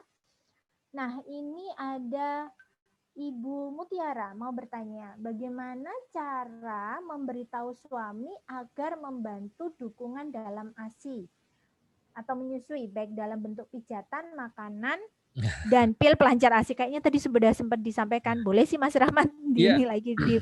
Oke. Ini mungkin sekedar tips, saya yakin teman-teman juga sudah pada tahu. Jadi seringkali istri ketika menyampaikan permintaan bantuan kepada suami, yang muncul adalah you message gitu ya. You message itu berarti berangkatnya dari diri kamu, si bapaknya gitu. Misalnya, "Kamu tuh kenapa sih kalau nyampe rumah bukannya langsung bantuin?" Gitu. "Kamu kenapa sih kok kalau ini begitu?" Dan sebagainya gitu. Nah itu kan buat bapak-bapak dianggap menyerang gitu. Aku baru nyampe rumah nih perasaan udah dimunculin ini itu dan sebagainya. Saran-saran saya mungkin bisa diubah menjadi iMessage. iMessage ini berangkatnya dari diri saya sendiri gitu, dari diri kita sendiri gitu. Misalnya bisa disebutkan bahwa, aku seneng deh kalau ngelihat kamu, pas nyampe rumah, terus gendong anak misalnya.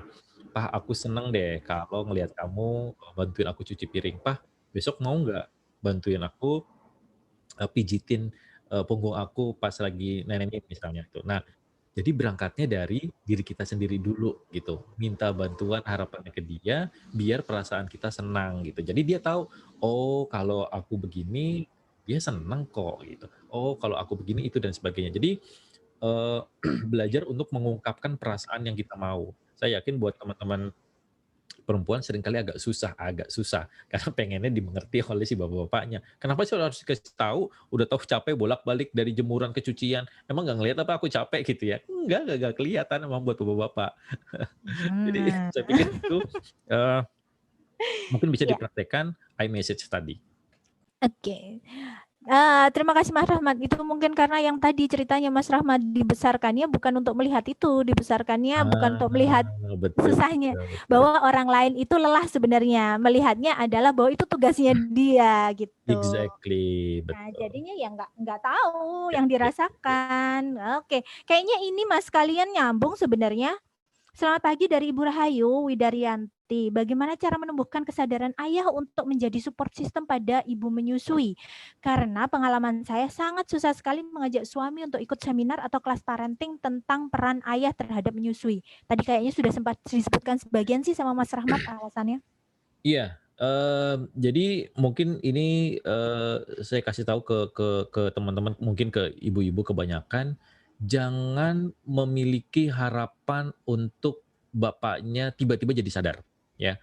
Itu tadi sudah saya sebutkan, karena kita tidak pernah dibesarkan untuk menjadi begini, kira-kira gitu, atau yang diharapkan oleh si istri gitu. Eee harapannya mungkin mungkin perlu diturunkan, jangan jangan sampai, bikin ayah menjadi sadar, membikin ayah menjadi peka dan sebagainya. Itu kan harus mengubah kebiasaan orang yang sudah hidup 20, 30 tahun sebelum kita ketemu misalnya, kemudian menikah gitu.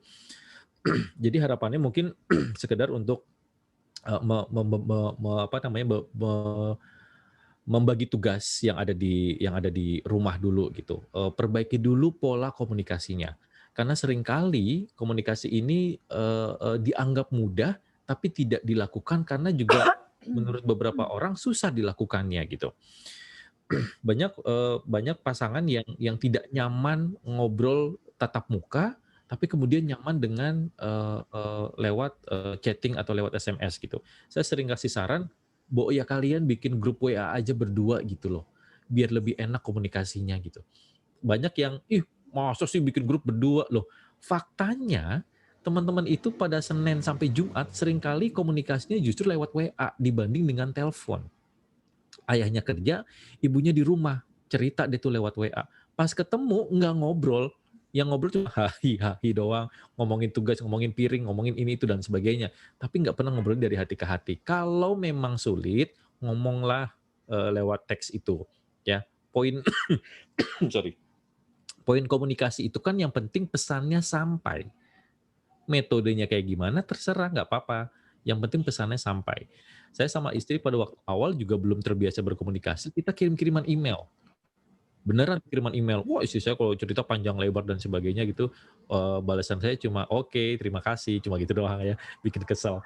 Nah, tapi yang penting saya, menerima pesannya, "Oh, oke, istri saya lagi kesel nih," gitu ya. Nggak suka kalau saya A, B, C, D, dan sebagainya. Nah, itu kemudian dibicarakan. Jadi, eee poin saya bukan pada memaksakan suami untuk datang ke seminar, oke lah mungkin beberapa kali gitu ya, atau untuk ini, itu, dan sebagainya gitu. Saya sering kasih saran, misalnya istri ada yang komplain, eee, "Ini aku udah beli buku catatan Ayasi, kok istri suami saya nggak mau baca ya?" Gitu. Ya emang Bu, jangan disuruh untuk baca, taruh aja bukunya, bilangin, "Pah, itu buku soal ASI, nanti kalau ada waktu baca ya," gitu. Kita yakin banget pada saat mood-nya datang, dia akan baca itu. Nah, buat buat istri kan seringkali kalau nyuruh suami, itu harus dilakukan pada saat itu juga gitu. Nah, suami itu kadang-kadang butuh butuh mood banget gitu. Iya deh, nanti nanti buat istri itu, "Bo, ya sekarang biar cepat selesai, napa sih?" Gitu. "Kenapa harus nanti-nanti?" Ya, itu berantem lagi deh. Jadi saya pikir apa namanya, ekspektasinya ya yang harus diubah. Jangan jangan jangan untuk membikin si ayah sadar, tapi kemudian bagaimana komunikasinya lancar dulu, kemudian, pembagian tugasnya juga bisa terjadi. Begitu, Mbak. Oke, thank you. Ini ternyata ada dari ayah yang lain. Dr. Freddy Akbar, bagaimana menjadi pendengar yang baik? Karena saya orangnya gampang bosan dan sulit fokus lama. Terima kasih. Iya iya iya. Ini sebenarnya masalah laki-laki semua sih, Dok, ya. Bukan cuma masalah sendiri gitu. Oke, menjadi pendengar yang baik tuh ya mendengarkan dengan seksama sih sebenarnya ya. Eee, kalau, laki-laki kan saya yakin pasti tidak tahu semua obrolan dari, apa namanya, obrolan dari istri lah gitu ya. Soal cabe lah, tiba-tiba soal lingerie yang terbaru lah, tiba-tiba soal model BH yang terbaru lah gitu ya. "Ih, ini keren banget loh, Pak, ini." Wah, tuh, udah bawaannya nggak ngerti. Udah, kalau buat saya sih, eee, karena itu tadi berangkat dari bahwa, oh ini istri saya butuh untuk ngobrol dengan orang dewasa, didengerin aja. Nah, cara yang paling gampang yang kita ajarkan di kelas AYASI adalah memberikan tanggapan yang tepat buat si istri gitu ya. Misalnya dengan komunikasi nonverbal, "Oh," gitu ya, atau anggukan saja gitu ya, eee, atau sekedar membalikan pertanyaan misalnya, "Ah, masa BH ada yang keren?" Gitu. Nah, itu kan dia makin cerita lagi gitu. Nah, segitu aja udah senang buat istri gitu, karena merasa bahwa dia didengarkan gitu. Eee, saya pikir bapak-bapak juga harus harus belajar untuk menahan diri untuk tidak bosan gitu. Saya sampai sekarang, kalau dengerin istri cerita soal Korea juga sebenarnya bosen gitu, tapi dia butuh menyampaikan unek-uneknya gitu soal soal si A yang berantem sama istrinya, soal si B yang ini dengan waduh, itu seru banget gitu ya. Tapi ya itu tadi berangkat dari kesadaran bahwa memang dia lagi butuh didengar nih. Jarang-jarang ngobrol sama sama saya soal A, B, C dan sebagainya gitu. Saya pikir itu sih. Oke, Mungkin saya terima tambahin kasih. ya. Oh Mungkin saya iya, tambahin iya. sedikit ya. Iya, Mbak Tami. Saya cuma mau nanya sama Rahmat, Mas Rahmat nih. Karena kalau saya dengar begini, Mas Rahmat menggunakan kemampuan dia berkomunikasi sebenarnya, ya kan? Nah, apakah dalam kelas ayah juga diselipkan beberapa kemampuan berkomunikasi ini? Karena memang ternyata diperlukan gitu loh. Iya. Sepintas aja. Iya, Ya Mas Rahmat tahu respon sederhana dan feedback segala macam. Dan ini harus diketahui sama semua ayah sebenarnya. Nggak usah dalam-dalam, sederhana saja. Ya. Supaya bisa menggunakan itu. Itu usulan saya pada. Iya, Mbak Tami sebenarnya memang kita berangkat dari mengadaptasi dari modul PMBA, modul konseling menyusui, kita ambil memang sebagian-sebagian gitu yang menurut kita mudah gitu. Jadi memang bentuk komunikasinya hanya sebatas pada keterampilan mendengar dan kemudian keterampilan untuk memberikan respon yang tepat sih. Banyak ada ya, jadi terlatih. Oke, good. Oke, terima kasih. Sip. Berarti ini Mas nanti sekalian ya, gimana caranya bisa ikut tadi soalnya ada yang nanya kayaknya di bawah. Gimana caranya mengikuti kelas AYASI tadi atau buka kelas AYASI. Ini ada pertanyaan yang berikutnya. Assalamualaikum Pak Rahmat. Saya seorang suami yang masih suka kebingungan kalau ASI ibu sedikit berkurang. Seperti yang anak pertama juga gitu. Bagaimana cara buat menyemangati istri yang paling efektif? Nuhun. Oke. Yang paling efektif ya. Aduh.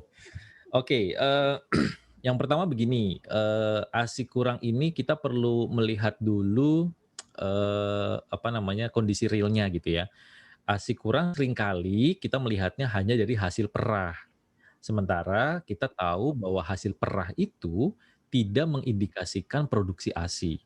Jadi, Pak, mungkin bisa jadi produksi ASI-nya banyak nih, tapi kemudian lingkungannya, suasana hatinya yang tidak mendukung, lagi lapar banget, kemudian perah ASI hasilnya sedikit. Hasil perahnya yang sedikit, bukan produksi ASI-nya gitu ya.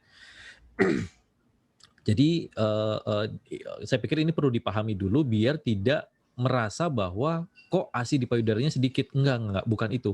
Tapi hasil perahnya justru yang sedikit. Nah, bagaimana meningkatkan hasil perah? Hasil perah ini dipengaruhi oleh hormon oksitosin. Hormon oksitosin ini meningkat hanya ketika ibunya senang. Nah, PR-nya kemudian gimana cara bikin ibu senang? Misalnya memberikan makanan favorit, kemudian tiba-tiba dikasih WA gitu ya, WA isinya adalah, "Wah, kamu mau beli apa hari ini? Biar aku cek di toko online." Nah, itu udah bagi, ya ampun suami saya, habis itu perah, habis itu ASINya banyak. Nah, itu yang perlu dipahami dulu. Kemudian ketika menyusui, dibantu juga istrinya untuk melihat apakah pipisnya, lebih dari 6 kali sehari, lalu, growth chart-nya gimana, kurva pertumbuhannya gimana, KMS-nya gimana, diisi apa enggak, dibantu untuk diplot berat badannya. Kemudian kalau memang dirasa, ada perubahan yang harusnya naik kemudian turun, segera berkonsultasi pada, dokter gitu ya atau konselor menyusui. Jadi, eee, saya pikir itu dulu yang perlu dipahami kondisinya seperti apa, apakah hasil perahnya yang berkurang atau memang, pertumbuhan bayinya yang terganggu. Nah, itu yang perlu dicari tahu. Saya pikir itu mungkin kalau ada yang mau tambahkan Mbak Tami boleh. Oke. Mbak Tami mau tambahkan, ini sebabnya semua klien saya yang membuat grafik berat badan adalah ayahnya. Jadi kita melatih ayah bagaimana nge-plot grafik berat badan supaya ayah bisa tahu bahwa ini memang agak menurun, ini agak meningkat. Jadi ayah harus betul-betul ayah yang bikin plot berat badan, bukan apalagi perawatnya, apalagi bidannya. Iya. Grafik berat badan adalah orang tua yang bikin. Jadi klien saya sih ayahnya, yang saya latih juga ayahnya. Nih ya, umurnya segini, berat badannya segini. Jangan mau ditimbang pakai baju, jangan mau dikurangin. Ya, itu ayahnya yang tahu. Sehingga ayahnya juga yang akan alert bagaimana kalau itu di ayah ASI tolong deh. Grafik itu kompetensi 9 kalau harus kasih ditambahin kalau belum. Ya, itu yang saya usulkan. Kompetensi 9 itu perlu sekali. Karena ayah yang harus bilang sama dokternya, dokter, ini kok ini kan berat badannya nggak tuh. Untuk ibunya sudah berbunga-bunga, ngerti nggak maksudnya? Itu salah satu menjadi ayah ASI yang bisa menolong gitu. Ya, itu yang saya usulkan. Kompetensi 9 masukin deh. Ya, siap. Karena banyak yang bisa seperti kau gitu ya. Oke, terima kasih. Mas Rahman, ini ada pertanyaan serupa dari Bu Sri Rejeki, Bu Rizky Kartika, dan Ibu Dwi Erma Kusumawati. Bagaimana cara menyadarkan ayah kalau peran mereka sangat penting dalam proses menyusui dan mereka juga bertanggung jawab dalam proses ini karena kebanyakan mereka masih sangat acuh dalam proses menyusui. Peran ayah memang sangat penting dan tetapi tidak semua ayah bisa paham dan mengerti. Waktu kapankah untuk keberhasilan seorang ayah dalam keberhasilan seorang istri mengasih tips-tips apa yang bisa dilakukan? Nah, ini tadi sebenarnya udah mungkin Mas Rahmat bisa menegaskan aja. Terus apa trik yang paling jitu yang dilakukan istri untuk memancing responsif ayah agar tetap care terhadap istri yang menyusui? Oke, gitu Mas. Ya, sebenarnya gini, poin utama untuk memberikan dukungan menyusui itu kan sebenarnya si ayah tidak perlu tahu banyak soal ASI dan menyusui ya. Poin utamanya adalah bikin istri senang. Itu poin utamanya sebenarnya. Nah, ketika membuat istri senang, dia bisa ngapain aja tuh. Bisa memberikan hadiah, bisa ini, itu, dan sebagainya gitu. Nah, berangkatnya justru yang balik lagi harus saya tekankan adalah komunikasi pasangannya. Bagaimana komunikasi pasangannya? Teman-teman udah sering cerita berdua belum? Sudah sering curhat belum? Sudah menyepakati hal-hal yang perlu disepakati belum di dalam pembagian tugas? Kalau belum, tolong itu diselesaikan dulu. Karena seringkali permasalahan komunikasi pasangan ini belum selesai ketika teman-teman sudah punya anak gitu. Jadi selesai dulu kalian sebagai pasangan sebelum masuk ke kalian sebagai orang tua. Nah, seringkali pasangannya sebagai pasangan belum selesai, kalian sudah menjadi orang tua, udah punya anak, dan kemudian permasalahan lain muncul gitu. Komunikasinya jadi jarang karena harus ngurusin anak, sering berantem karena kemudian ada perbedaan cara ngurus anak dan sebagainya gitu. Jadi saya pikir harus balik dulu ke dasarnya, selesaikan dulu kalian sebagai pasangan untuk di bagian komunikasinya dan kesepakatannya gitu. Baru kemudian masuk ke sananya. Karena kalau sudah sepakat pasti cara menyenangkan istri atau cara menyenangkan suami akan lebih mudah. Oke, boleh saya tambahin? Silakan, iya. Kembali ya anak-anak di luar sana, sekarang udah ada ayah ASI. Yang paling gampang pada waktu kalian mau bikin anak lah, mau udah hamil, cari tahu mana ayah ASI. Hubungan ibu-ibu boleh hubungan dengan ayah ASI, mungkin ayahnya di ayah ASI, dan kalaupun ayah ASI bikin pelatihan, nggak ada jeleknya untuk ikut pelatihan ayah ASI. Jadi maksudnya keberadaan ayah ASI ini yang saya rasa udah agak banyak ya, Mas Rahmat ya, itu dimanfaatkan. Yang saya minta sama Mas Rahmat, ayah ASI itu lebih menceritakan bahwa ada kelompok yang namanya ayah ASI, karena kaumnya masih lebih kalah sama Nestle, masih lebih kalah sama Danone. Jadi tolong deh disebarluaskan, dan semua yang ada di sini ada loh, ini ayah ASI yang bisa dihubungin. Karena bagaimana dia tahu bahwa dia harus menyenangkan istrinya kalau teorinya dia belum tahu gitu. Kata tadi usulan nggak usah tahu banyak tentang ASI tapi menyenangkan istrinya. Tapi beliau tidak tahu bahwa harus disenangkan istrinya. Kalau itu menurut saya. Jadi gunakan kesempatan ini untuk menyebarluaskan adanya kelompok yang dinamakan ayah ASI ini. Supaya bisa banyak menolong ayah-ayah lain. Amin. Ya. Berarti mainnya harus lebih jauh lagi, Mas Rahmat. Jauh lagi. Jauh. Moga-moga ini yang di sana banyak yang dengerin ya. Kemarin soalnya mahasiswa saya berarti boleh di-share ya, Dok, untuk yang lainnya. Oh, boleh banget gitu. Nah, ini mungkin aku tambahin harapan kita. Jadi sebenarnya kelas ASI online ini memang masih uji coba gitu ya, masih pilot karena kita pada saat setting awalnya kan tatap muka dengan berbagai permainan, dengan metode pelatihan yang cukup ramah buat bapak-bapak.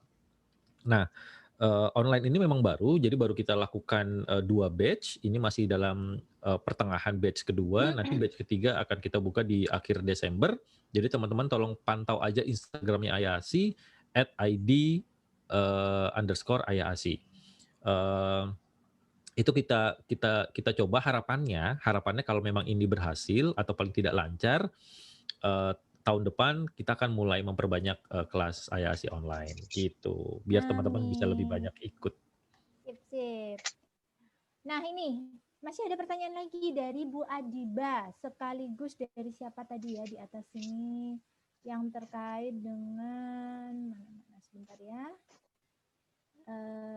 Gandeng dan dari Bu Dwi Erma terkait dengan cuti suami ketika istrinya melahirkan, itu tergantung instansinya atau aturan dari BKN untuk ASN.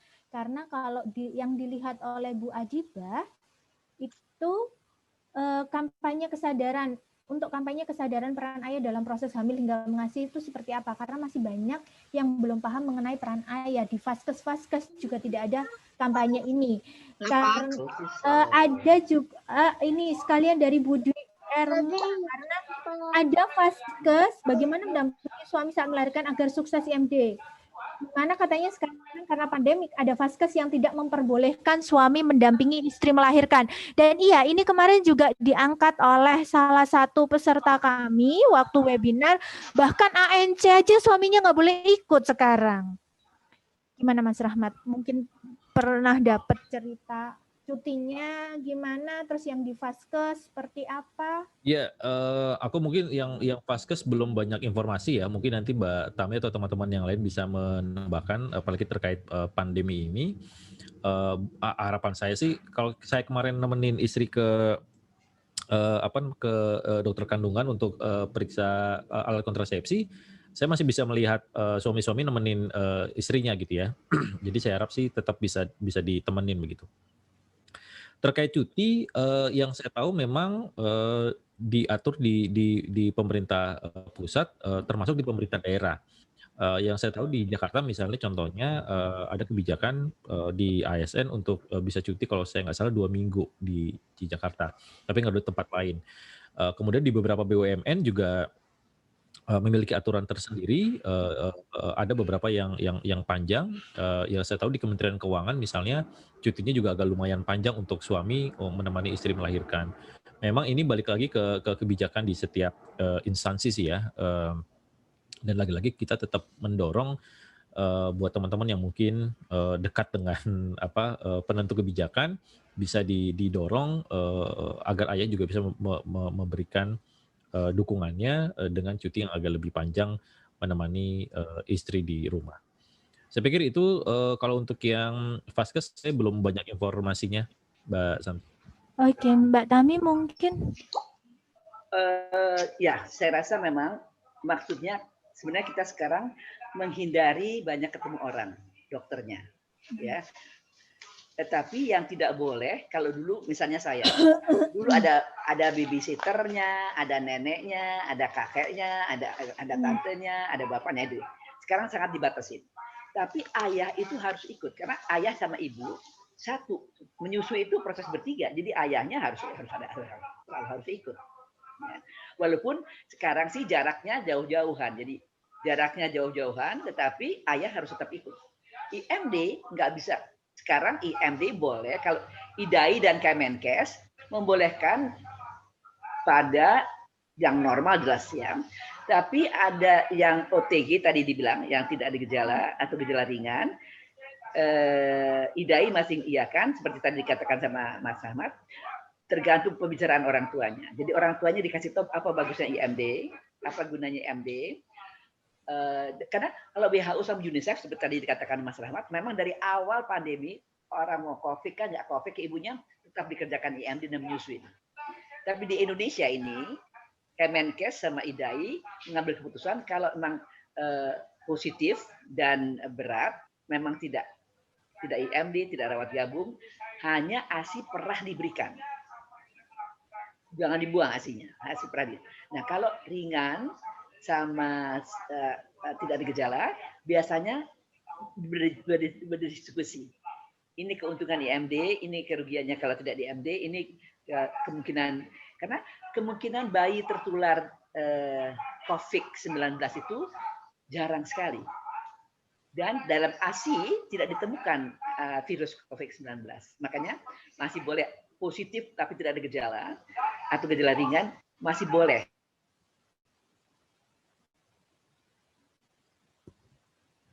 Mbak Tami kayaknya freezing.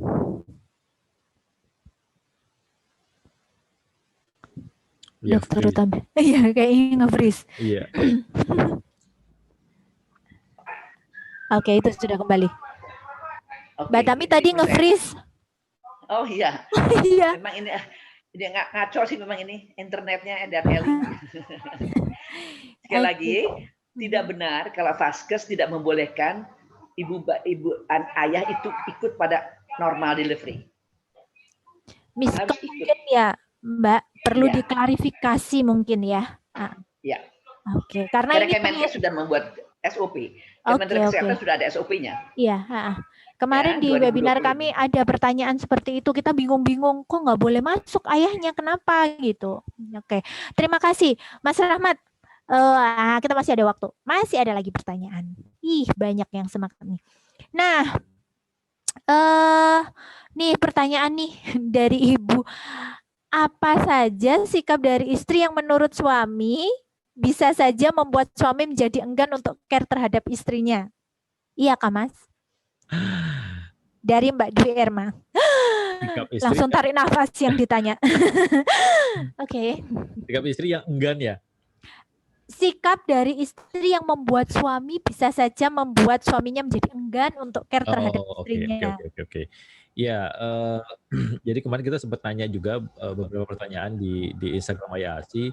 Jawaban yang paling sering memang selalu dianggap salah gitu. Emang sih salah, emang gitu ya.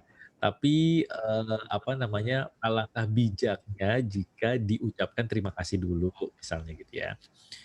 Ada kemarin ibu-ibu yang nyuruh suaminya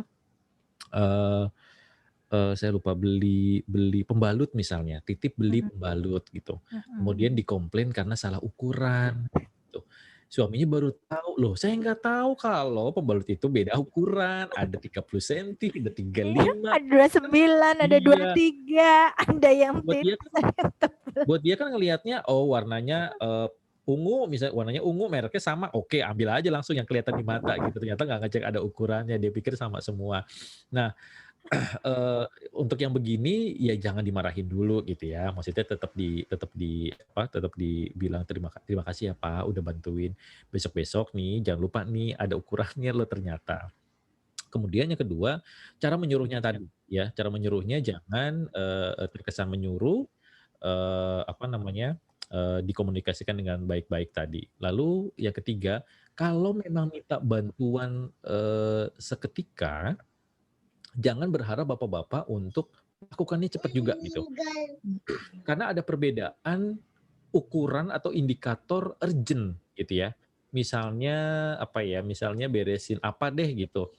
Mungkin buat istrinya urgent, tapi buat bapaknya enggak urgent, itu nanti juga bisa kok gitu. Nah, ini dicari jalan tengahnya aja. Jadi jangan kalau minta bantuan A itu harus dikerjakan pada A itu juga gitu. Karena seringkali laki-laki butuh nunggu mood dulu. Tapi kalau begitu moodnya datang, semua juga dikerjain misalnya. Atau ada beberapa ibu-ibu, ada beberapa bapak-bapak yang nyaman, mendingan ibunya pergi dulu deh gitu, belanja kayak kemana gitu, tinggalin sendirian, itu nanti diberesin juga. Ada bapak-bapak yang begitu. Kemudian yang terakhir, sebentar saya lupa, tadi komunikasi sudah, ucapin terima kasih, aduh saya lupa. Saya lupa Pak, nanti kalau ingat saya kasih tahu lagi. Jadi yang jelas tadi cara nyuruhnya itu jangan terkesan menyuruh. Oh ini, kalau mau minta bantuan, selesaikan dulu yang satu, jangan minta bantuan yang lain gitu. Jadi yang satu belum selesai tiba-tiba udah ada kerjaan yang lain, nanti habis itu ini ya, nanti habis itu ini ya, wah elah yang ini aja belum selesai gitu. Jadi diatur aja apa namanya, cara komunikasinya. Kemudian yang penting, yang satu, tolong sepakati hari malas bersama. Nah, itu penting banget. Jadi tolong itu disepakati karena seringkali apa namanya, laki-laki pada akhir pekan itu butuh istirahat karena dia merasa Senin sampai Jumat sudah bekerja. Jadi disepakati ada satu hari malas bersama, tapi ada satu hari kerja bakti bersama. Jadi dua-duanya bisa ikutan beresin rumah atau ngurusin anak. Sip, sip. Oke.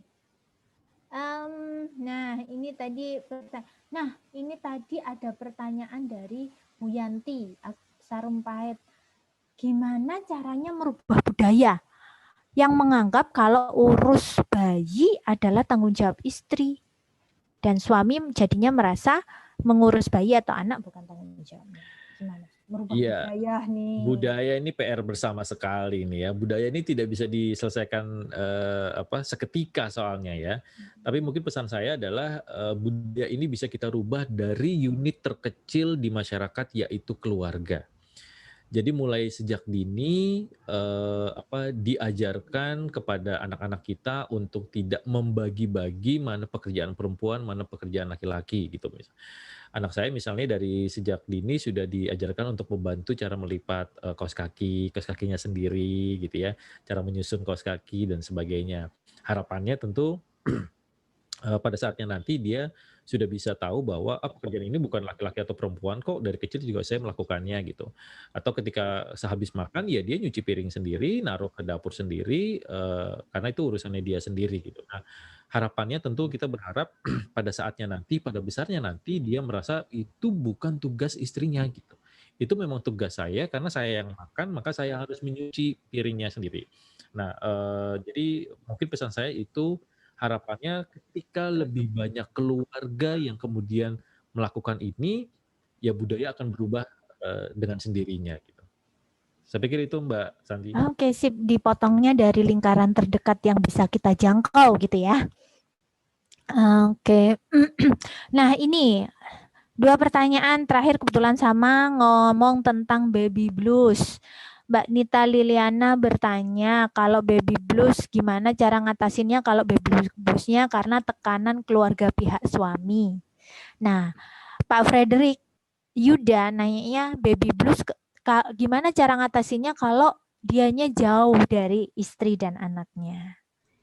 LDR karena pekerjaan. Ya, iya betul. Oke, soal baby blues ini, saya tidak begitu paham, jadi mungkin nanti teman-teman yang merasa sudah paham bisa menambahkan, tapi sebatas pengalaman saja, apa namanya, ketika paling mudah memang ketika berhadapan dengan keluarga besar, maka, anaknya sendiri gitu ya, atau mungkin suami kalau mertuanya misalnya, memberikan tekanan, maka suami yang harus sebaik-baiknya ngomong dengan, si ibunya sendiri gitu ya. Karena harapan kita salah satu fungsi dari ayah ASI juga menjadi pelindung dari si istri, baik dari mitos maupun dari tekanan, keluarga lain yang mungkin, tidak sepaham terkait dengan menyusui. Harapan kita, suami kan menjadi menjadi benteng dari si istri ini sendiri gitu. Jadi, menurut saya sih komunikasi ke orang tua dilakukan oleh si anaknya sendiri ya, dan harusnya sih itu lebih mudah, dibanding dengan kita misalnya sebagai menantu yang harus ngomong ke mertua gitu. Kemudian terkait dengan yang tadi, saya pikir sama aja dengan kondisi yang hadir secara fisik, kalau dia memang berjauhan, apa namanya, eee ya hadir secara virtual, saya pikir, harapannya tentu bisa mempermudah, kondisi, pasangan gitu ya. Tapi kalau memang tidak, mungkin kita bisa mencari, bantuan profesional atau mungkin ke psikolog untuk berbicara secara online, berdua. Kalau sekarang tidak bisa ketemu secara fisik, bisa ngobrol, bertiga misalnya untuk mencari tahu apa saja bantuan atau, sikap yang bisa kita bantu agar istri tidak mengalami, baby blues secara berkepanjangan. Saya pikir itu jawaban saya secara umum ya, mungkin teman-teman bisa menambahkan. Oke, terima kasih Mbak Tami. Mungkin memang sih kalau suaminya melindungi istrinya, walaupun itu terhadap keluarganya sendiri.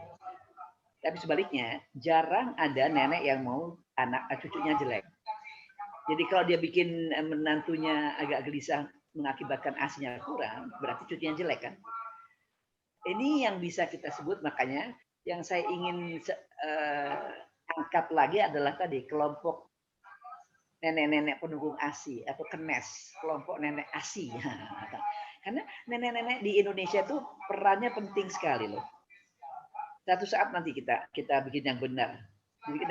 Nah, karena kalau seorang nenek tahu bahwa kalau dia ganggu menantunya sampai menantunya sedih, tapi baby blues asinya kurang kali. Mana ada asi cukup dengan baby blues?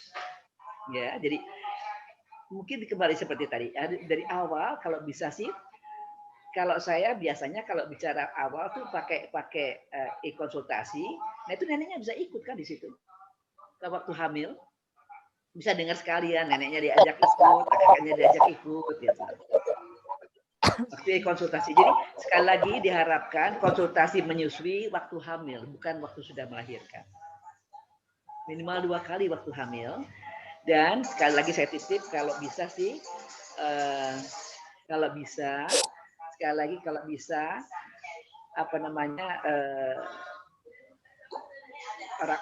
jadi cari rumah sakit yang betul-betul sayang bayi. Bersyukur ada rumah sakit besar, rumah sakit pemerintah, rumah sakit pendidikan yang sekarang sudah terlatih untuk baby friendly hospital initiative. Diharapkan jangan hanya cari baju buat anak, cari tempat tidur buat anak, tapi cari dokter anak, cari dokter kebidanan, cari rumah sakit yang sayang anak. Shopping rumah sakit bersama-sama. Untuk itu sebelum waktu hamil, coba hubungi para konsultan menyusui untuk bicara konsultasi online tentang apa sih menyusui, apa gunanya buat si anak, buat si ibu, buat kakek neneknya. Penting sekali, informasi itu penting buat kakek nenek juga. Ya, itu mungkin tambahannya supaya tidak terjadi baby blues. Kita harus mencegah dan itu bisa dicegah. Ya, jadi buat mantu-mantu jangan kira neneknya jahat, nggak akan, karena kalau tahu bahwa itu akan mengganggu, nggak akan begitu. Ya, itu mungkin saya. Oke, terima kasih Mbak Tami. Iya, kayaknya balik ke yang tadi Mas Rahmat bilang ya, komunikasi dari awal sebelum anaknya datang, didiskusikan, pengennya apa, mau apa. Biasanya sih kalau pengalaman saya ditanya di rumah ada siapa saja, nanti rencananya bagaimana. Nah, sebelum kita judging, oh nanti kamu harus begini, harus begitu. Nah, kitanya juga tanya dulu yang di rumah ada siapa, kita ngobrol dengan semuanya. Oke, masih ada lagi nggak tadi? Saya ingin mengucapkan selamat datang dan terima kasih atas kehadirannya Ibu Sri Rahayu, Setda Bekasi. Terima kasih atas kehadirannya juga Ibu Nur Hasanah, Ketua Forum Komunikasi Keluarga Anak dengan Disabilitas Kota Bandung. Terima kasih sudah meluangkan waktu untuk hadir bersama kami. Oke. Untuk para peserta, kita punya waktu 4 menit lagi. Kalau masih ada yang mau ditanyakan.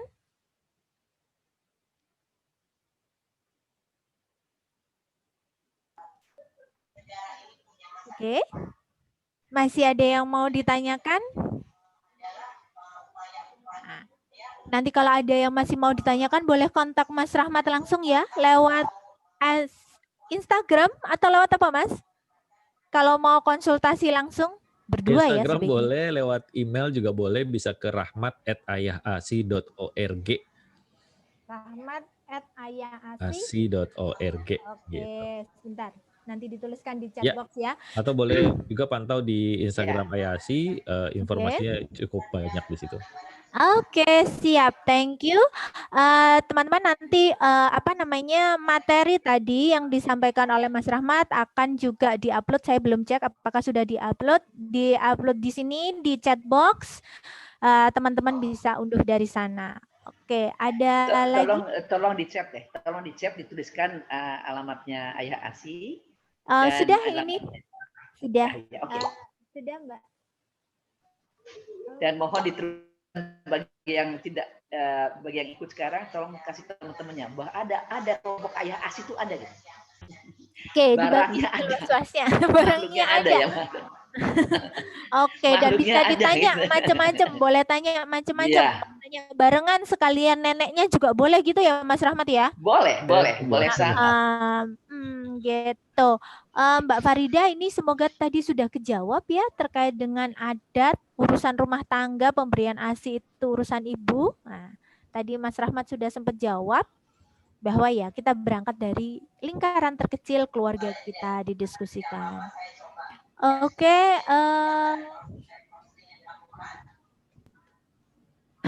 Ini ada yang komen, kata Mbak Sri, baca IG Ayah Asi sering ngakak sendiri. Stalking deh IG-nya nih, sudah ada yang promosi, bermanfaat banget. Nah, mohon dipromosikan keluar juga ya Bu Septi, terima kasih. Tuh, itu Mas Rahmat juga sudah tulis atau ke miminayahasi.org. Oke. Terima kasih. Kalau boleh saya simpulkan ya, ternyata kita tadi diskusinya lebih banyak kepada komunikasi. Komunikasi bahkan jauh sebelum anak kita hadir. Ya. hadir di dalam kandungan termasuk ya Mas ya. Sebelumnya sudah disepakati. Saya ingat dulu pesannya Bu Nafsiam Boy, anak itu dicintai sejak dibuat, diajak ngomong sejak dibuat. Iya, iya. Nah, jadi bukan nunggu, oh sudah kelihatan di USG barulah kita siap-siap. Nah, memang sudah disiapkan dari awal, diajak omong, dan dari kedua belah pihak yang bisa dilakukan adalah how can I help? Apa yang bisa aku lakukan? Apa yang saya pengini? Nah, instead of menyuruh gitu ya Mas Rahmat.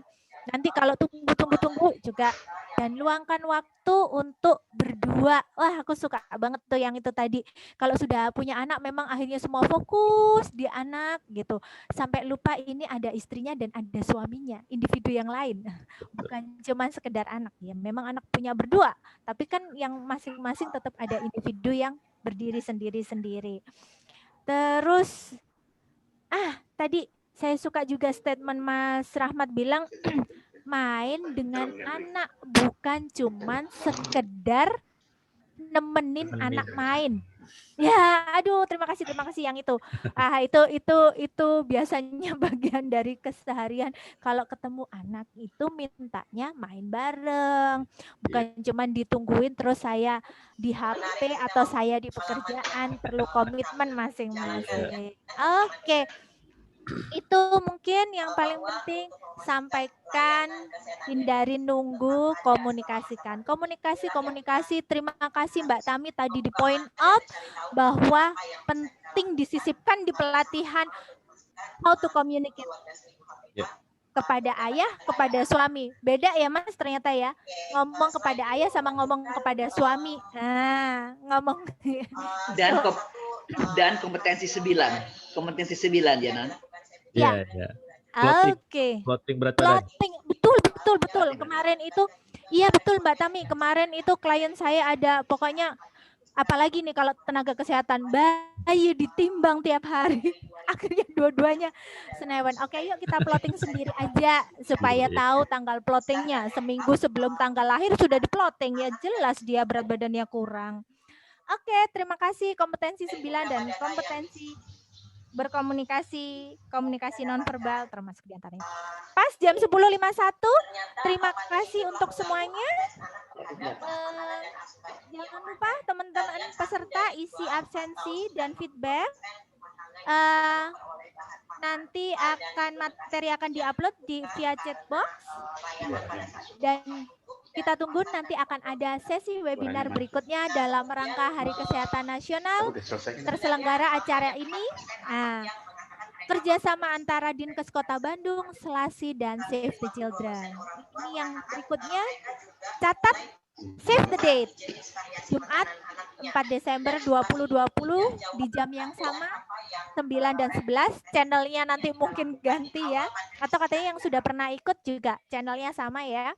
Kesehatan nutrisi ibu dan anak di masa pandemi COVID-19 dalam rangka Hari Kesehatan Nasional.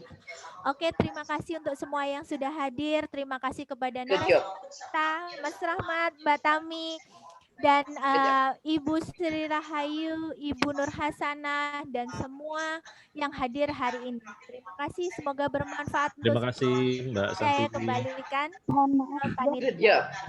Mbak Tami, thank you. Terima kasih Mbak Yuma. Terima kasih ya, Mat. Terima kasih ya. Terima kasih semuanya. Untuk 5 penanya terbaik.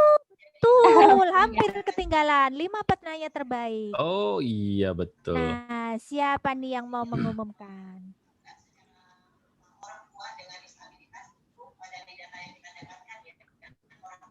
Oke, tunggu sebentar ya.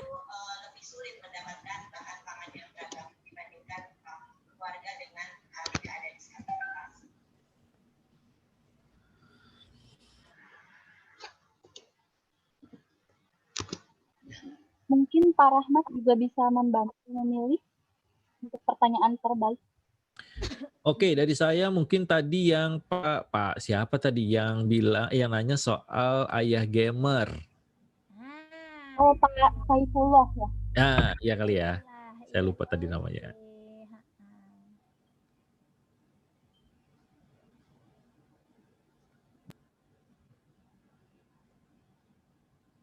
Oh ya, Pak Saifullah Mahbub nih, ayah gamer. Ayah gamer.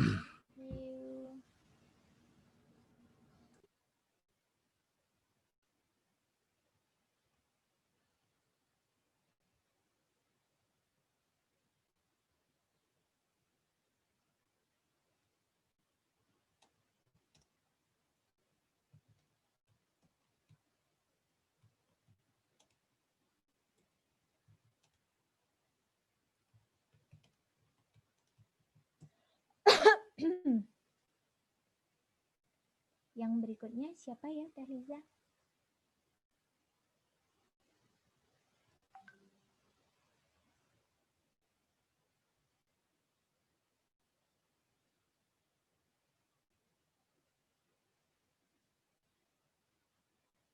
Terima kasih Mbak Tami.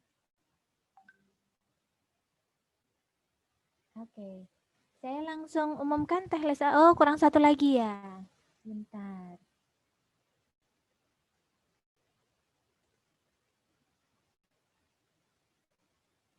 Sudah.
Tadi pemenang pertama siapa? Boleh saya bantu nanti ketikin di chat box.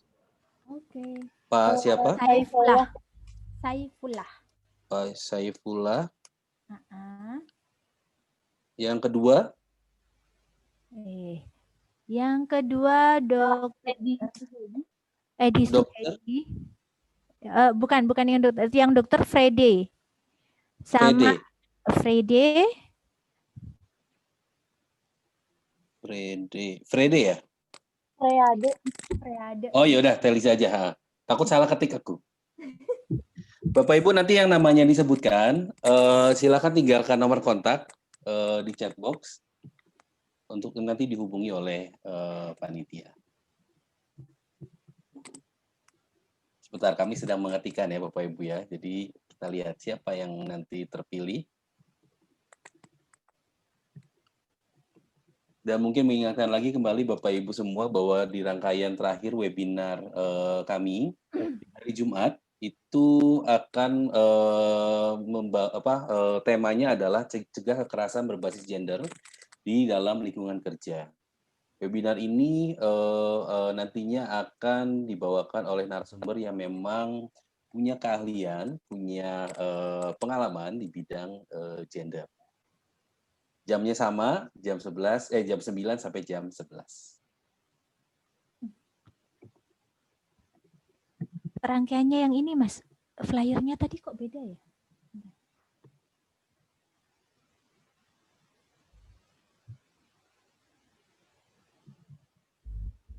Nah, ini dia. Di kolom tengah.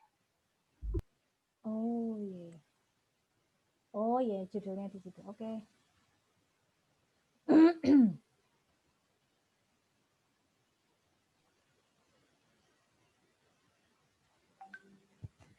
Terima kasih Bu Sri Rahayu.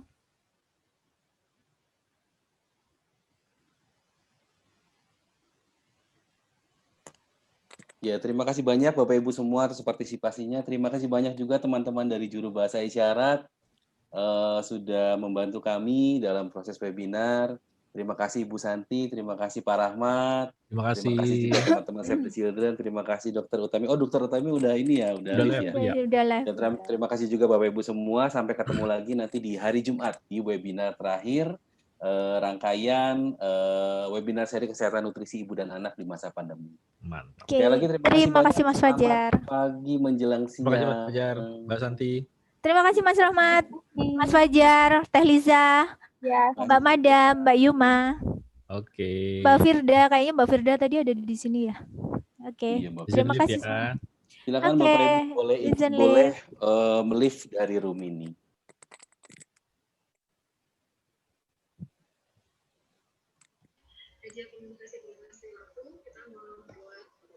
Dadah. Dadah, terima kasih. Terima kasih Mbak Santi. Terima kasih.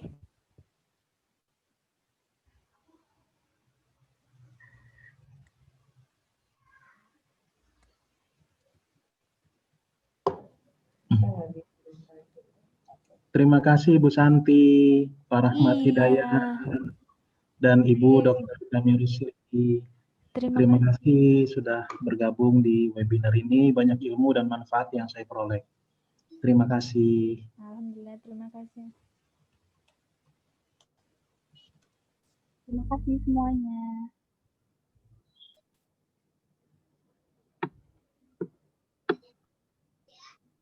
Saya izin untuk end meeting semua ya, Bapak Ibu. Terima kasih banyak. Sama-sama Pak.